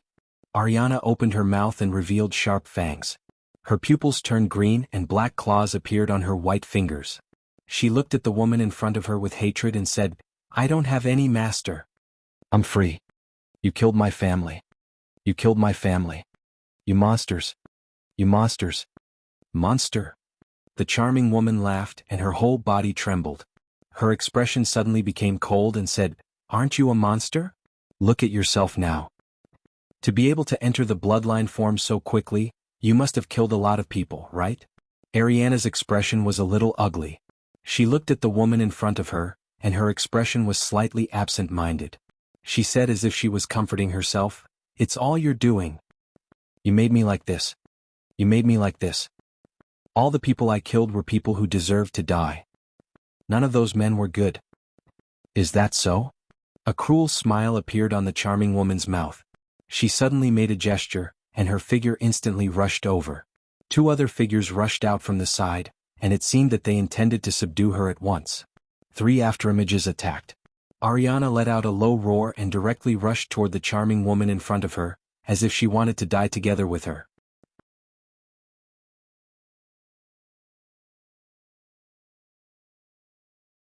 Chapter 176. Stupid. The charming woman twisted her body and attacked with her elbow, turning Ariana's body into a shrimp. Before she was transformed into a vampire, she was just an ordinary girl. She basically had no combat training, and now she only relied on her instincts to fight. Compared to the experienced charming woman in front of her, she was like a clumsy child. Vampires had a long lifespan, which led to many older vampires having very powerful combat skills, among which there was no lack of masters who were proficient in all kinds of weapons. The charming woman in front of her had undoubtedly undergone a considerable amount of combat training. The dagger in her wrist gently cut Ariana's hand tendons. This kind of injury was not a threat to the vampire, but it could temporarily affect her activities. The 2 vampires locked Ariana's arms, and then used brute force to put her down, kneeling in front of the charming woman. Tsk tisk. The charming woman chuckled, stretched out her dagger and cut Ariana's face, leaving a bloody mark on her beautiful face. She stretched out her scarlet tongue and licked the blood on the dagger and slowly said, "What a beautiful face. No wonder the master dotes on you so much. But after you are caught, you won't have such a good life anymore."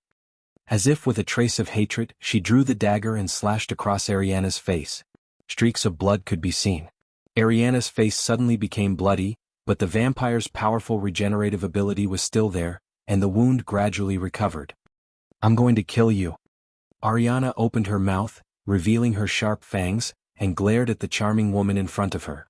She glanced around a little, but she did not see Soren's trace, which made her heart sink to the bottom.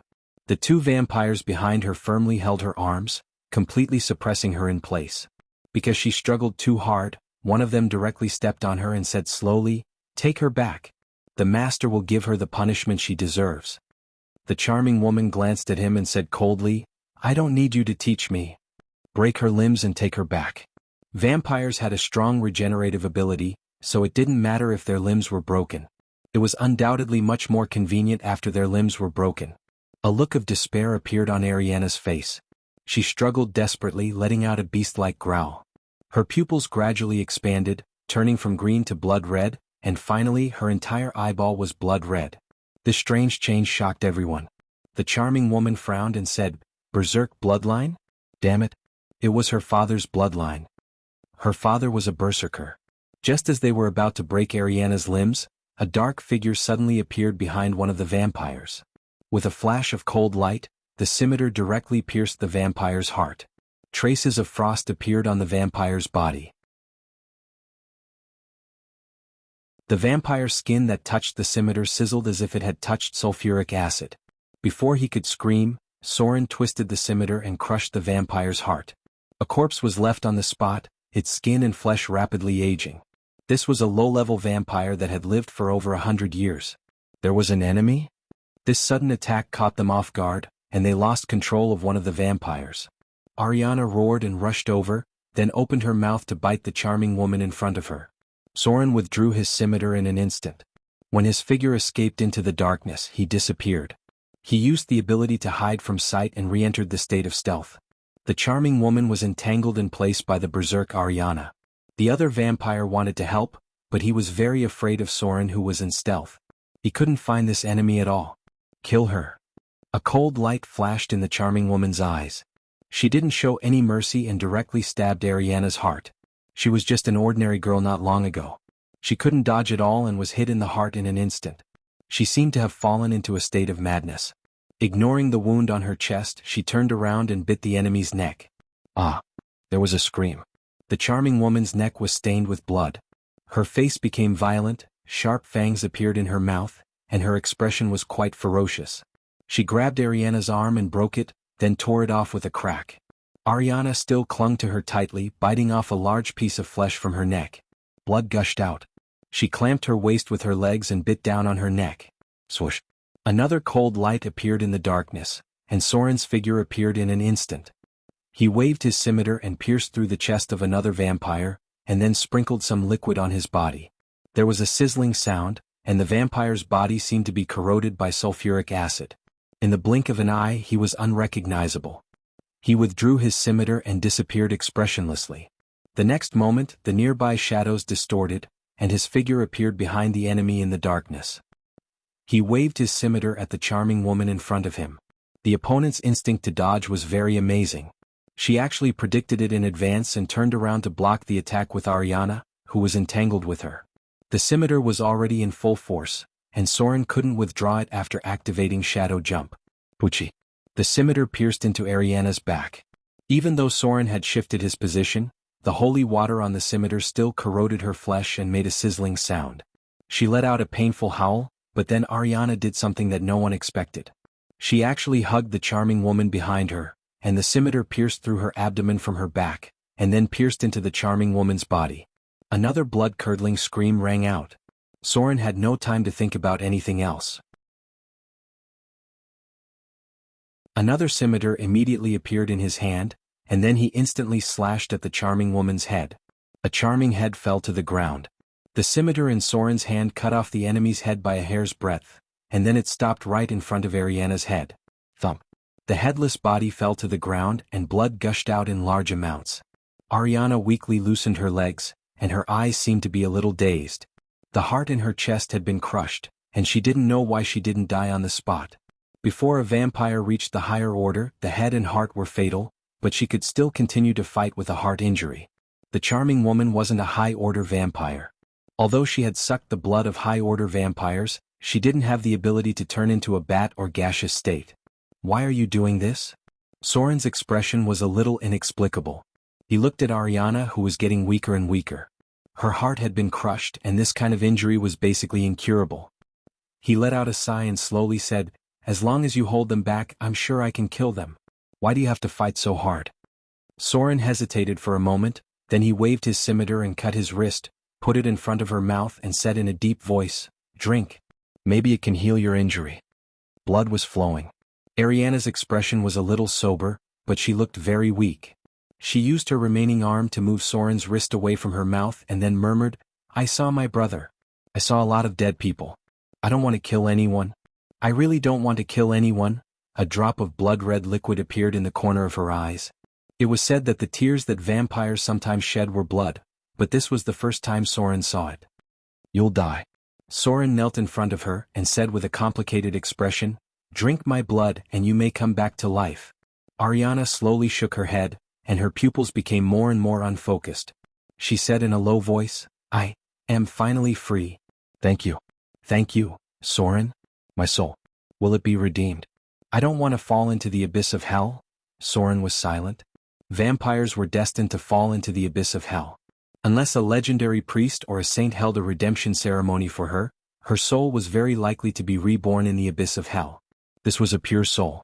Such a soul wouldn't be drawn into the cycle of reincarnation by the river Styx. If there was no one in the heavens to receive her, then the abyss of hell would be her final destination. Vampires were cursed creatures. Not to mention that she had killed so many people. Even the gods she believed in wouldn't do anything, and they might not have the energy to pay attention to such an insignificant soul. Soren slowly held her hand and whispered, "Yes, I'm sure of it. You're free.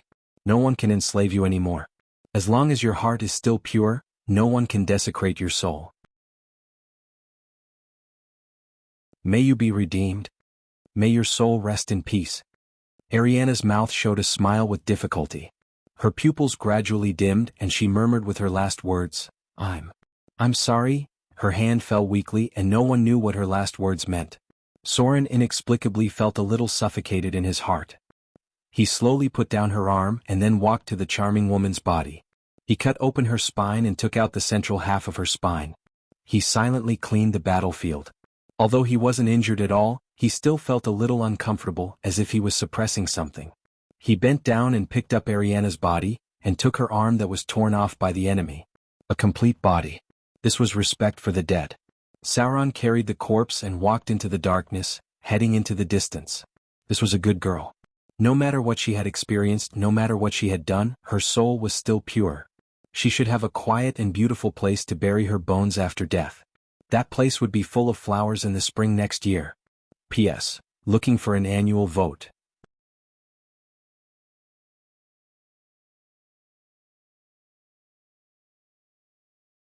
Chapter 177. Am I really drunk? Aladdin shook his head and saw a water tank next to him.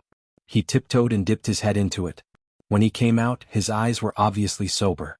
Although he was not tall and had a small belly, in fact, Aladdin's alcohol tolerance was much better than Soren's. Some halflings could even drink barrels of wine that were as tall as their height. Maybe it was related to their living habits. Tobacco, ale, and delicious food were 3 indispensable parts of their lives. Aladdin still trusted his eyes, so he felt that what he just saw should not be an illusion. So he tidied up a little, and then went in the direction where he saw Vivian's figure. The city of Wealth had a large population, and he could find fat sheep everywhere. However, Aladdin was a person who knew how to restrain himself. He actually had a lot of rules that only he knew. For example, he only stole once a day and did not steal from the same person repeatedly. If he stole a lot of money, he would do a little good or offer it to the temple of his faith to pray for the blessing of the gods.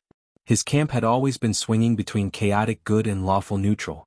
At present he was still more straightforward. If he did not meet Soren, he would probably drift to chaotic neutral. However, because he made a small fortune, Aladdin actually restrained himself a lot in stealing. After all, the kindler that he stole was really not as good as the benefits of adventure. Aladdin rarely stole from professions because the probability of being discovered was too high. He turned along the street and then went in the direction of the market. He lost track of Vivian. Because of the initial hesitation, it seemed that her figure had gone far away, but he still judged the direction according to the flow of people. The market area was the place with the most people and the most thieves. Aladdin glanced slightly and saw several people looking for their target. Similarly, thieves also had their own rules and territory. It was best not to cross the line. Aladdin did not see any trace of Vivian, but he seemed to see the woman who first appeared with Vivian. The woman was buying a carriage, and because of her extravagant spending, she attracted a lot of attention. The city of Wealth mainly hired mules and horses, and buying directly here would cost a lot of money.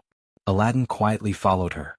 The other party seemed to be quite alert, frowning and glancing at the other thieves nearby who pretended to pass by. Then she slowly opened her mouth and said one word, "Get lost." This was a profession's. Aladdin judged it with a few glances and even inferred that the other party was good at using short weapons, maybe a dagger or a short sword. Her strength was about grade 3 and belonged to the agile fighting style. However, he had no way to determine the target's profession. Warriors, rogues, rangers, and so on. Many of them would not wear logos on their bodies. Aladdin could only guess that she might not be an easy person to get along with based on her attitude and tone. The woman quickly negotiated the price, and then asked someone to drive the carriage to a certain location.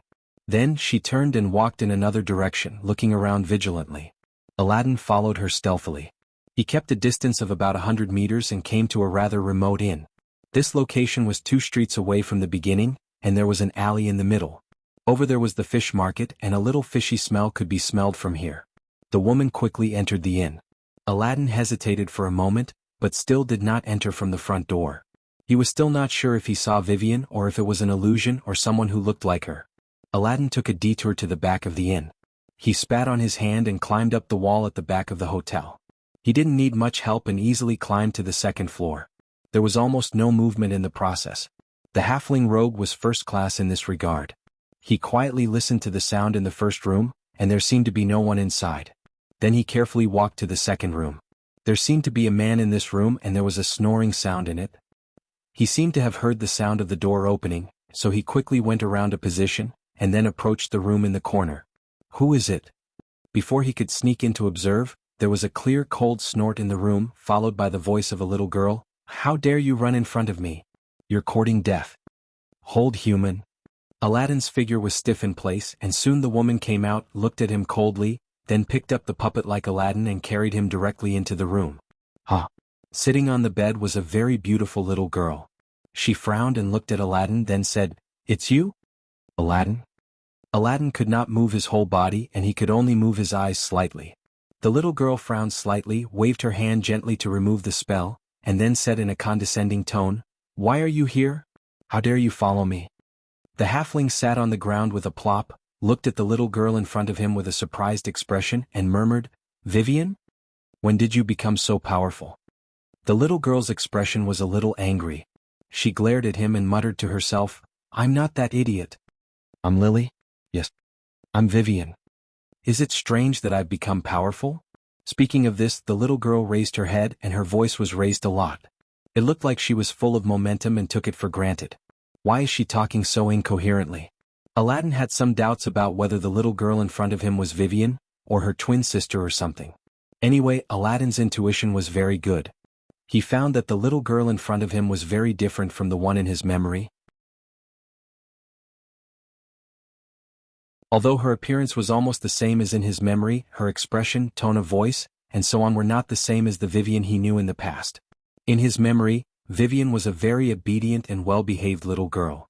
She was very gentle and kind to everyone, and would not have this kind of condescending feeling.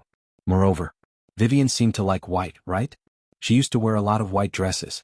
But the little girl in front of him was wearing a black princess dress and black silk gloves on her little hands. At first glance, she looked a little arrogant, quite like a spoiled little princess in the royal family. But she really seemed to be Vivian. Aladdin believed that his eyes would never be wrong because even twins could not be exactly the same. As a clever rogue, he could still distinguish this difference. Vivian. The halfling's expression was a little hesitant and he whispered, "Why are you here? Didn't you go to the north with Soren?" The little girl's big eyes rolled around. The expression on her cute little face seemed to be evil for a moment, and the corner of her mouth showed a little evil smile, but it quickly disappeared. A trace of moisture quickly appeared in her beautiful big eyes, as if she had been reminded of something sad. She looked a little scared and her eyes were misty with tears.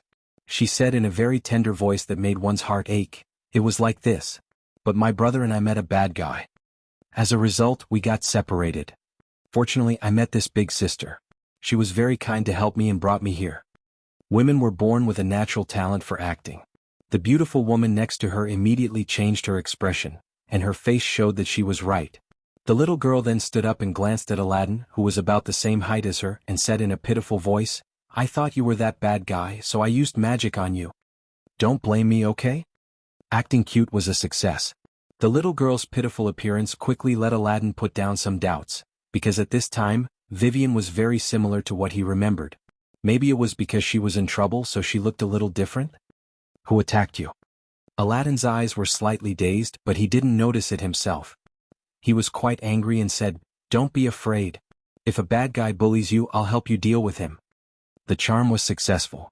The little girl's mouth showed a sly smile, and her expression was a little naughty. There seemed to be a strange light in her eyes, and she continued to say in a pitiful tone, "It's a very, very bad vampire. But he seems to have offended others. There's a very, very powerful paladin chasing after him. You look like a great rogue. Brave Aladdin. Can you help me find his location? Then we'll tell that paladin. Let him deal with that vampire." The halfling patted his chest without hesitation and said, "No problem." In the vast wilderness. Soren's figure came from afar. It had been some time since he left the shipwrecked port. He now planned to go to the City of Wealth, which was the most prosperous and well-informed place along the coast. If a son of fear appeared, he should be able to get some information. Moreover, one of the sons of fear seemed to have appeared there. Soren felt that the other party would not leave so soon. After collecting the materials for the bloodline purification ceremony, Soren immediately took the time to complete the ceremony. The requirements for non-legendary advancement were not high. In the future, the legendary bloodline ceremony would require the help of high-grade spellcasters. Soren had an additional ability, Sturdy, gifted ability. You are far stronger than others. This is a powerful bloodline ability that can be obtained through the blessings of the gods. With this talent ability, you will gain an additional 1 HP for each profession level, and an additional 2 points of sturdy immunity. When receiving some judgment of death, you may also enter a state of near death instead of dying directly. Epic Sturdy Prerequisite.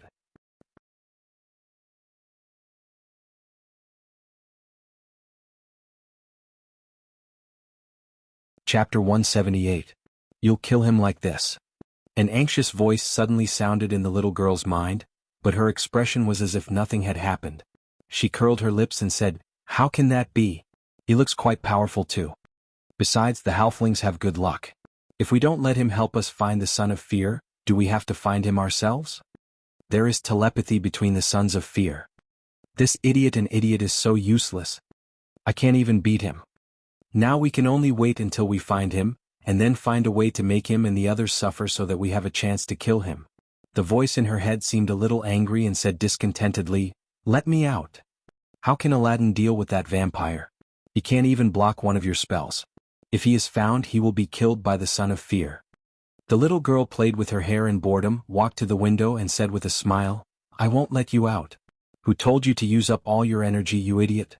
If you want to come out, wait until my energy is used up. If he's killed, then he's killed. Anyway, except for my brother, the others die. It doesn't have much to do with me, right? You useless idiot. You think we won't take the initiative to attack? Will my brother just sit back and do nothing? Brother already knows that we are the Sons of Fear. He will definitely find a way to kill the other Sons of Fear. If we don't take the initiative, the gap between our strength and theirs will get bigger and bigger. At that time, it will be my brother and us who will be in danger. Do you want to be a burden and hide behind your brother all the time? My brother is already fighting very hard. But he's just a mortal. We have to rely on ourselves for this matter. Otherwise, do you think I don't want to be with my brother?" The little girl's mouth showed a cold smile. She looked at the street outside the window and said slowly, "This is a fight to the death. If we don't kill them, they will kill us. My brother will definitely find a way to help us. At that time, he will be in danger.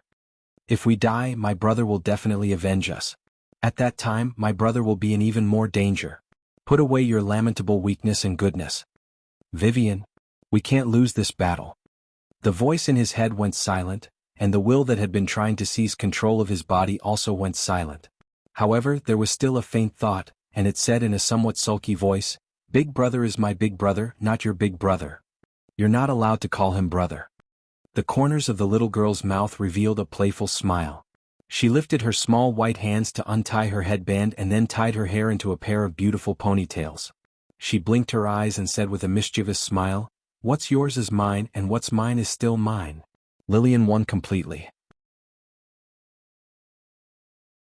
As the saying goes, virtue is 1 foot tall, while the devil is 10 feet tall. The smell of the sea breeze blew in his face. Soren's figure walked out from the mountains in the distance. There was a mountain range near the City of Wealth. It was very similar to the result of glorious prophecy. The only thing that still confused him was what the key to finding Vivian's key card, Snake, represented. Until now he still had no clue. At most he encountered a few venomous snakes along the way, but this obviously had nothing to do with the meaning of the card. Now he could only hope that there were clues in the City of Wealth. Otherwise he could only go to the Soros Islands to have a look. Vivian shouldn't have run to the outer islands, right? After completing the bloodline purification ceremony, Soren's strength had improved a lot, especially in terms of vitality. He felt that he was now full of inexhaustible strength, and slight injuries seemed to be ignored. Now his HP had become Rogue Profession HP 6 plus 21 to 10, *0. 5, *7 Shadow Dancer Profession HP 8 plus 21 to 10, *0. 5, *2 Wizard Profession HP 4 plus 21 to 10, *0. 5, *6 plus 21 Constitution plus 15 Sturdy Ability, equals 200 HP. Soren gained a total of about 50 HP. It was equivalent to his vitality increase of more than 3 profession levels.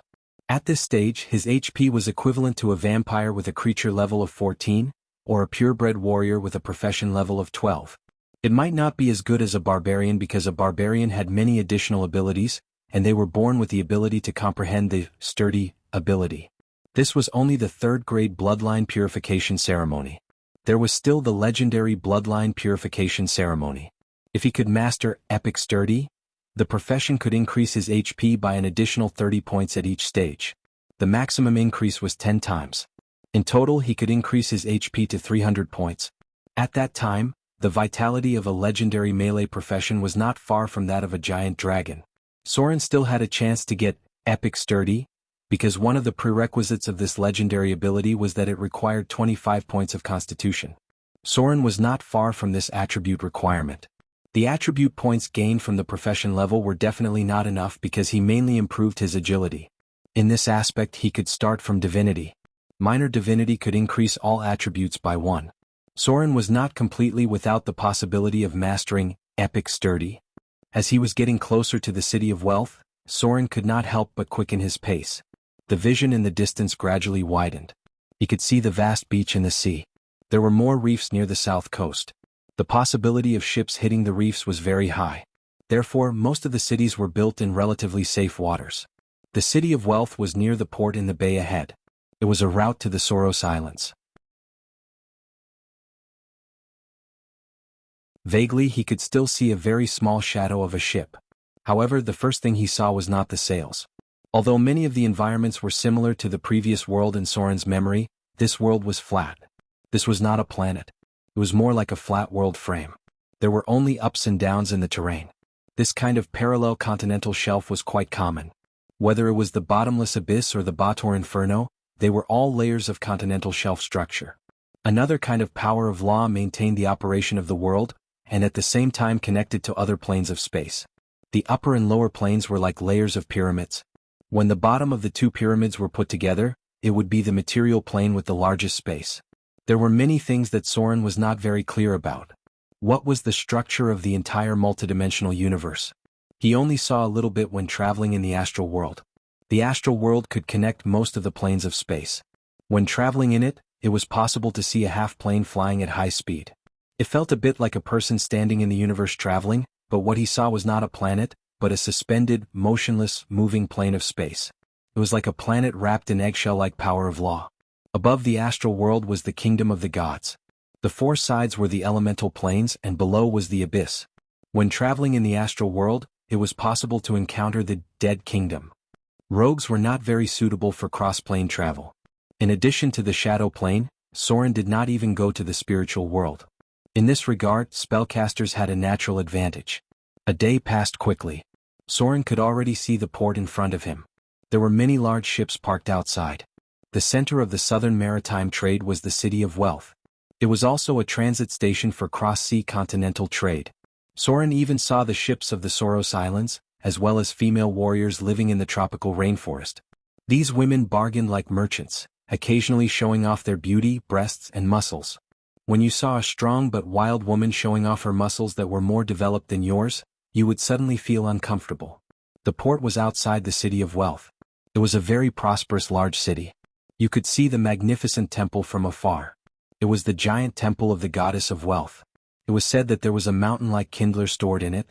Anyway, no one had entered it so far. During the turbulent times, a legendary team tried to break through here. Unfortunately, they were all wiped out in the blink of an eye. The other gods did not seem to have the idea of robbing money from here.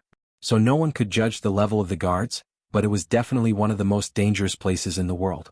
The symbol of the city of wealth was the statue of the goddess in front of the temple. Looking at it from afar, one could see that it was glittering in gold. It could instantly blind one's Krypton gold dog eyes. That statue of the goddess weighed about 50 tons. It was not coated with a layer of gold foil, but a statue made of pure gold. That's right. It was pure gold, a 50-ton pure gold statue. Soren used to feel uncomfortable every time he saw it. Even if he had seen it many times, he still felt itchy in his hands and heart when he saw it.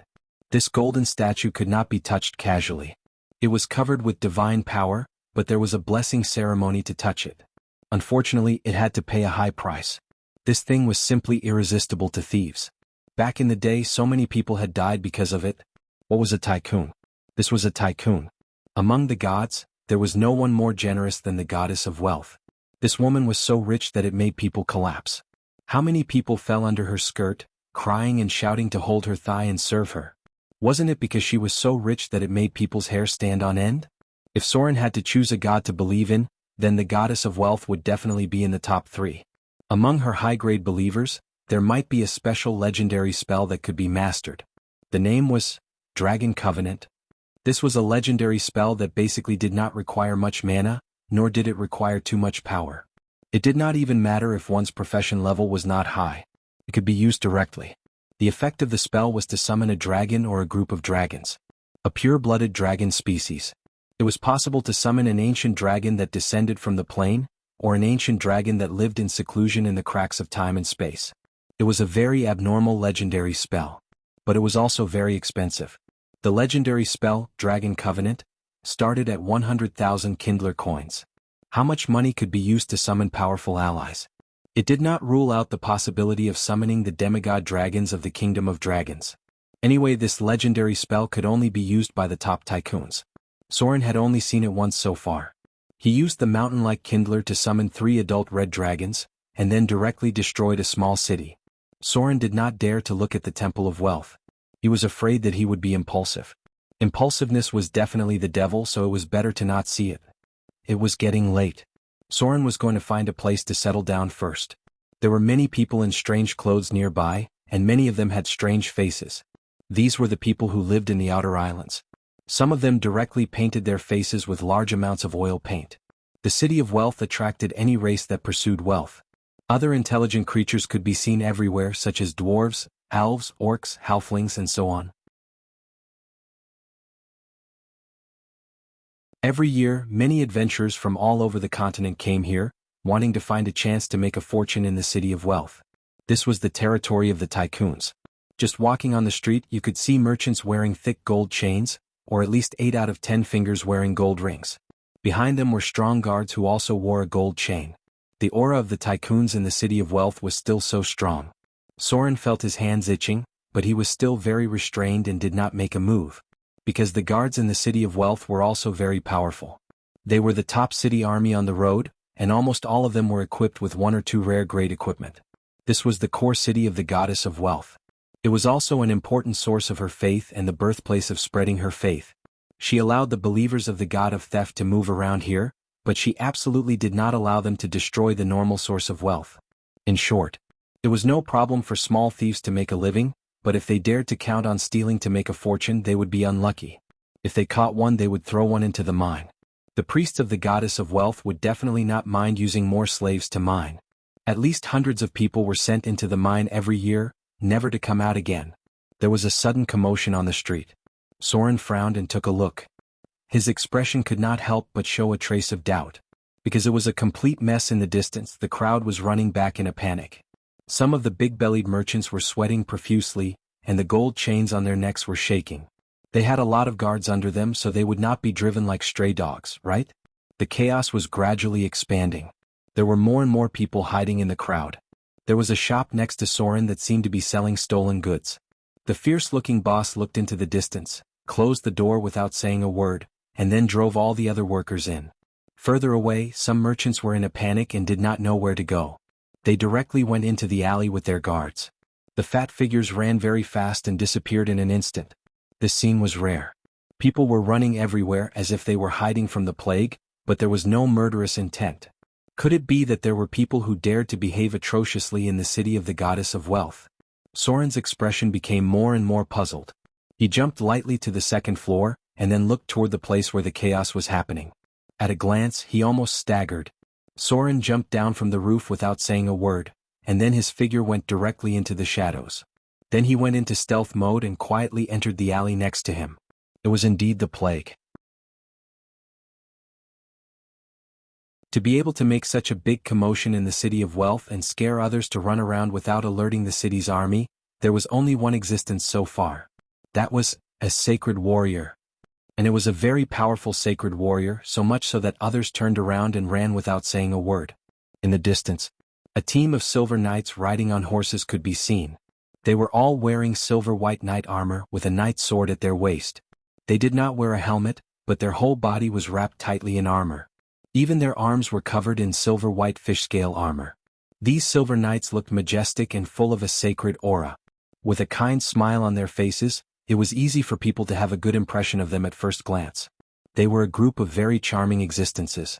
If such silver knights were to walk in other places, they would definitely be welcomed by the civilians and make countless noble girls' hearts beat faster. But unfortunately, this was the city of wealth. In fact, the effect of their appearance was that wherever they went, a large group of people ran away in panic. Why was it like this? You see, even Soren ran away, and you know what this group of guys meant.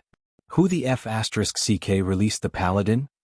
At this moment, countless people in the city of wealth were stomping their feet and cursing, especially those who were involved in the dark side of their business. It was as if they had two heads. There were not many businessmen with a clean background. There was a saying, all businessmen are evil. Most of the businessmen could stay neutral, and the businessmen who were good could be counted on one hand. Especially those who ran overseas trade, they would occasionally make a cameo appearance as pirates. If they won, they would get double the benefits. How could they not be tempted? It could be said that in the entire city of wealth, at least 1/3 of the people leaned towards the evil camp. It was just that the degree of evil deviation was not very high. As for those businessmen who were neutral, their hands were more or less stained with blood and human lives. Basically, it was impossible for them to be clean. They would not detect their own camp inclination, so they could not be sure whether they were leaning towards evil or not. Regardless of whether they were leaning towards evil or not, it was certain that their hands were not clean. If the sacred warrior saw that they were not pleasing to the eye and wanted to kill them, then it would be really bad luck. It was actually not early anymore. It was supposed to be the time for prostitutes to stand on the street to solicit customers, but now the whole city of wealth was quiet. Fights could not be seen, prostitutes were also gone. All the underground casinos were closed. As long as their bodies were not clean and had been stained with blood from murder cases, they were all hiding. The local gangs and organizations were hiding one by one. At least half of the shops on the originally bustling street were closed, and the remaining half of the bosses were basically nowhere to be seen. This was the power of the sacred warrior. Because they were really kind. They could not tolerate evil in their eyes. They were the guardians of justice. Was a pity? Half of the world was evil. Everyone was swinging between good and evil. Even those in the neutral camp only had a small difference in their inclination. This was the city of wealth. In the pursuit of wealth, there must be many people who used shady means and even took human lives. Few people here thought that they were completely clean, so when they saw the sacred warrior appear, their first reaction was to frown, then panic, and then turn around and run away. Because it was the Silver Knights that appeared. They were the most powerful sacred warrior organization in the world. Those seemingly heroic Silver Knights were not just for show. At least half of them were high-grade professions. If they suddenly lost their minds and threw out a large-scale detection camp, the entire city of wealth would be shrouded in a bloody light amidst the golden splendor. People from all walks of life were contacting the city hall, hoping that they would expel these sacred warriors. Unfortunately, no one dared to do so. Because there was also the current leader of the sacred warriors, the legendary Silver Hand. The age of the leader of the sacred warriors could not be seen, but his face was very resolute. He frowned and looked straight ahead at the chaos and could not help but sigh softly. "Your Excellency the Silver Hand." Behind him, a young knight with a face full of indignation said in a deep voice, "Do you want to purify this dirty city? I've seen too many evil people." The Silver Hand could not help but frown, turned to look at him and said seriously, "Shut up. Don't talk nonsense. Our mission is to eliminate the evil son of fear. He has killed thousands of people. A town and 5 villages have disappeared because of him. This is our mission. After the mission is completed, we will go back." The atmosphere became oppressive and heavy. Some young sacred warriors who had just come out to perform the mission could not help but show indignation. It seemed that they did not understand why His Excellency the Silver Hand, who they had always believed in, was indifferent when they saw so many evil people. Naturally, they would not doubt the piety of the Silver Hand, because if the Silver Hand could not be called a sacred warrior, then no one in the whole world could be called a sacred warrior. He was pious, strong, brave, fearless, kind, humble, loyal, sympathetic to the weak, protective of women and children, and firmly believed in justice. Almost any knight's virtue could be used to describe him, because he was the Silver Hand.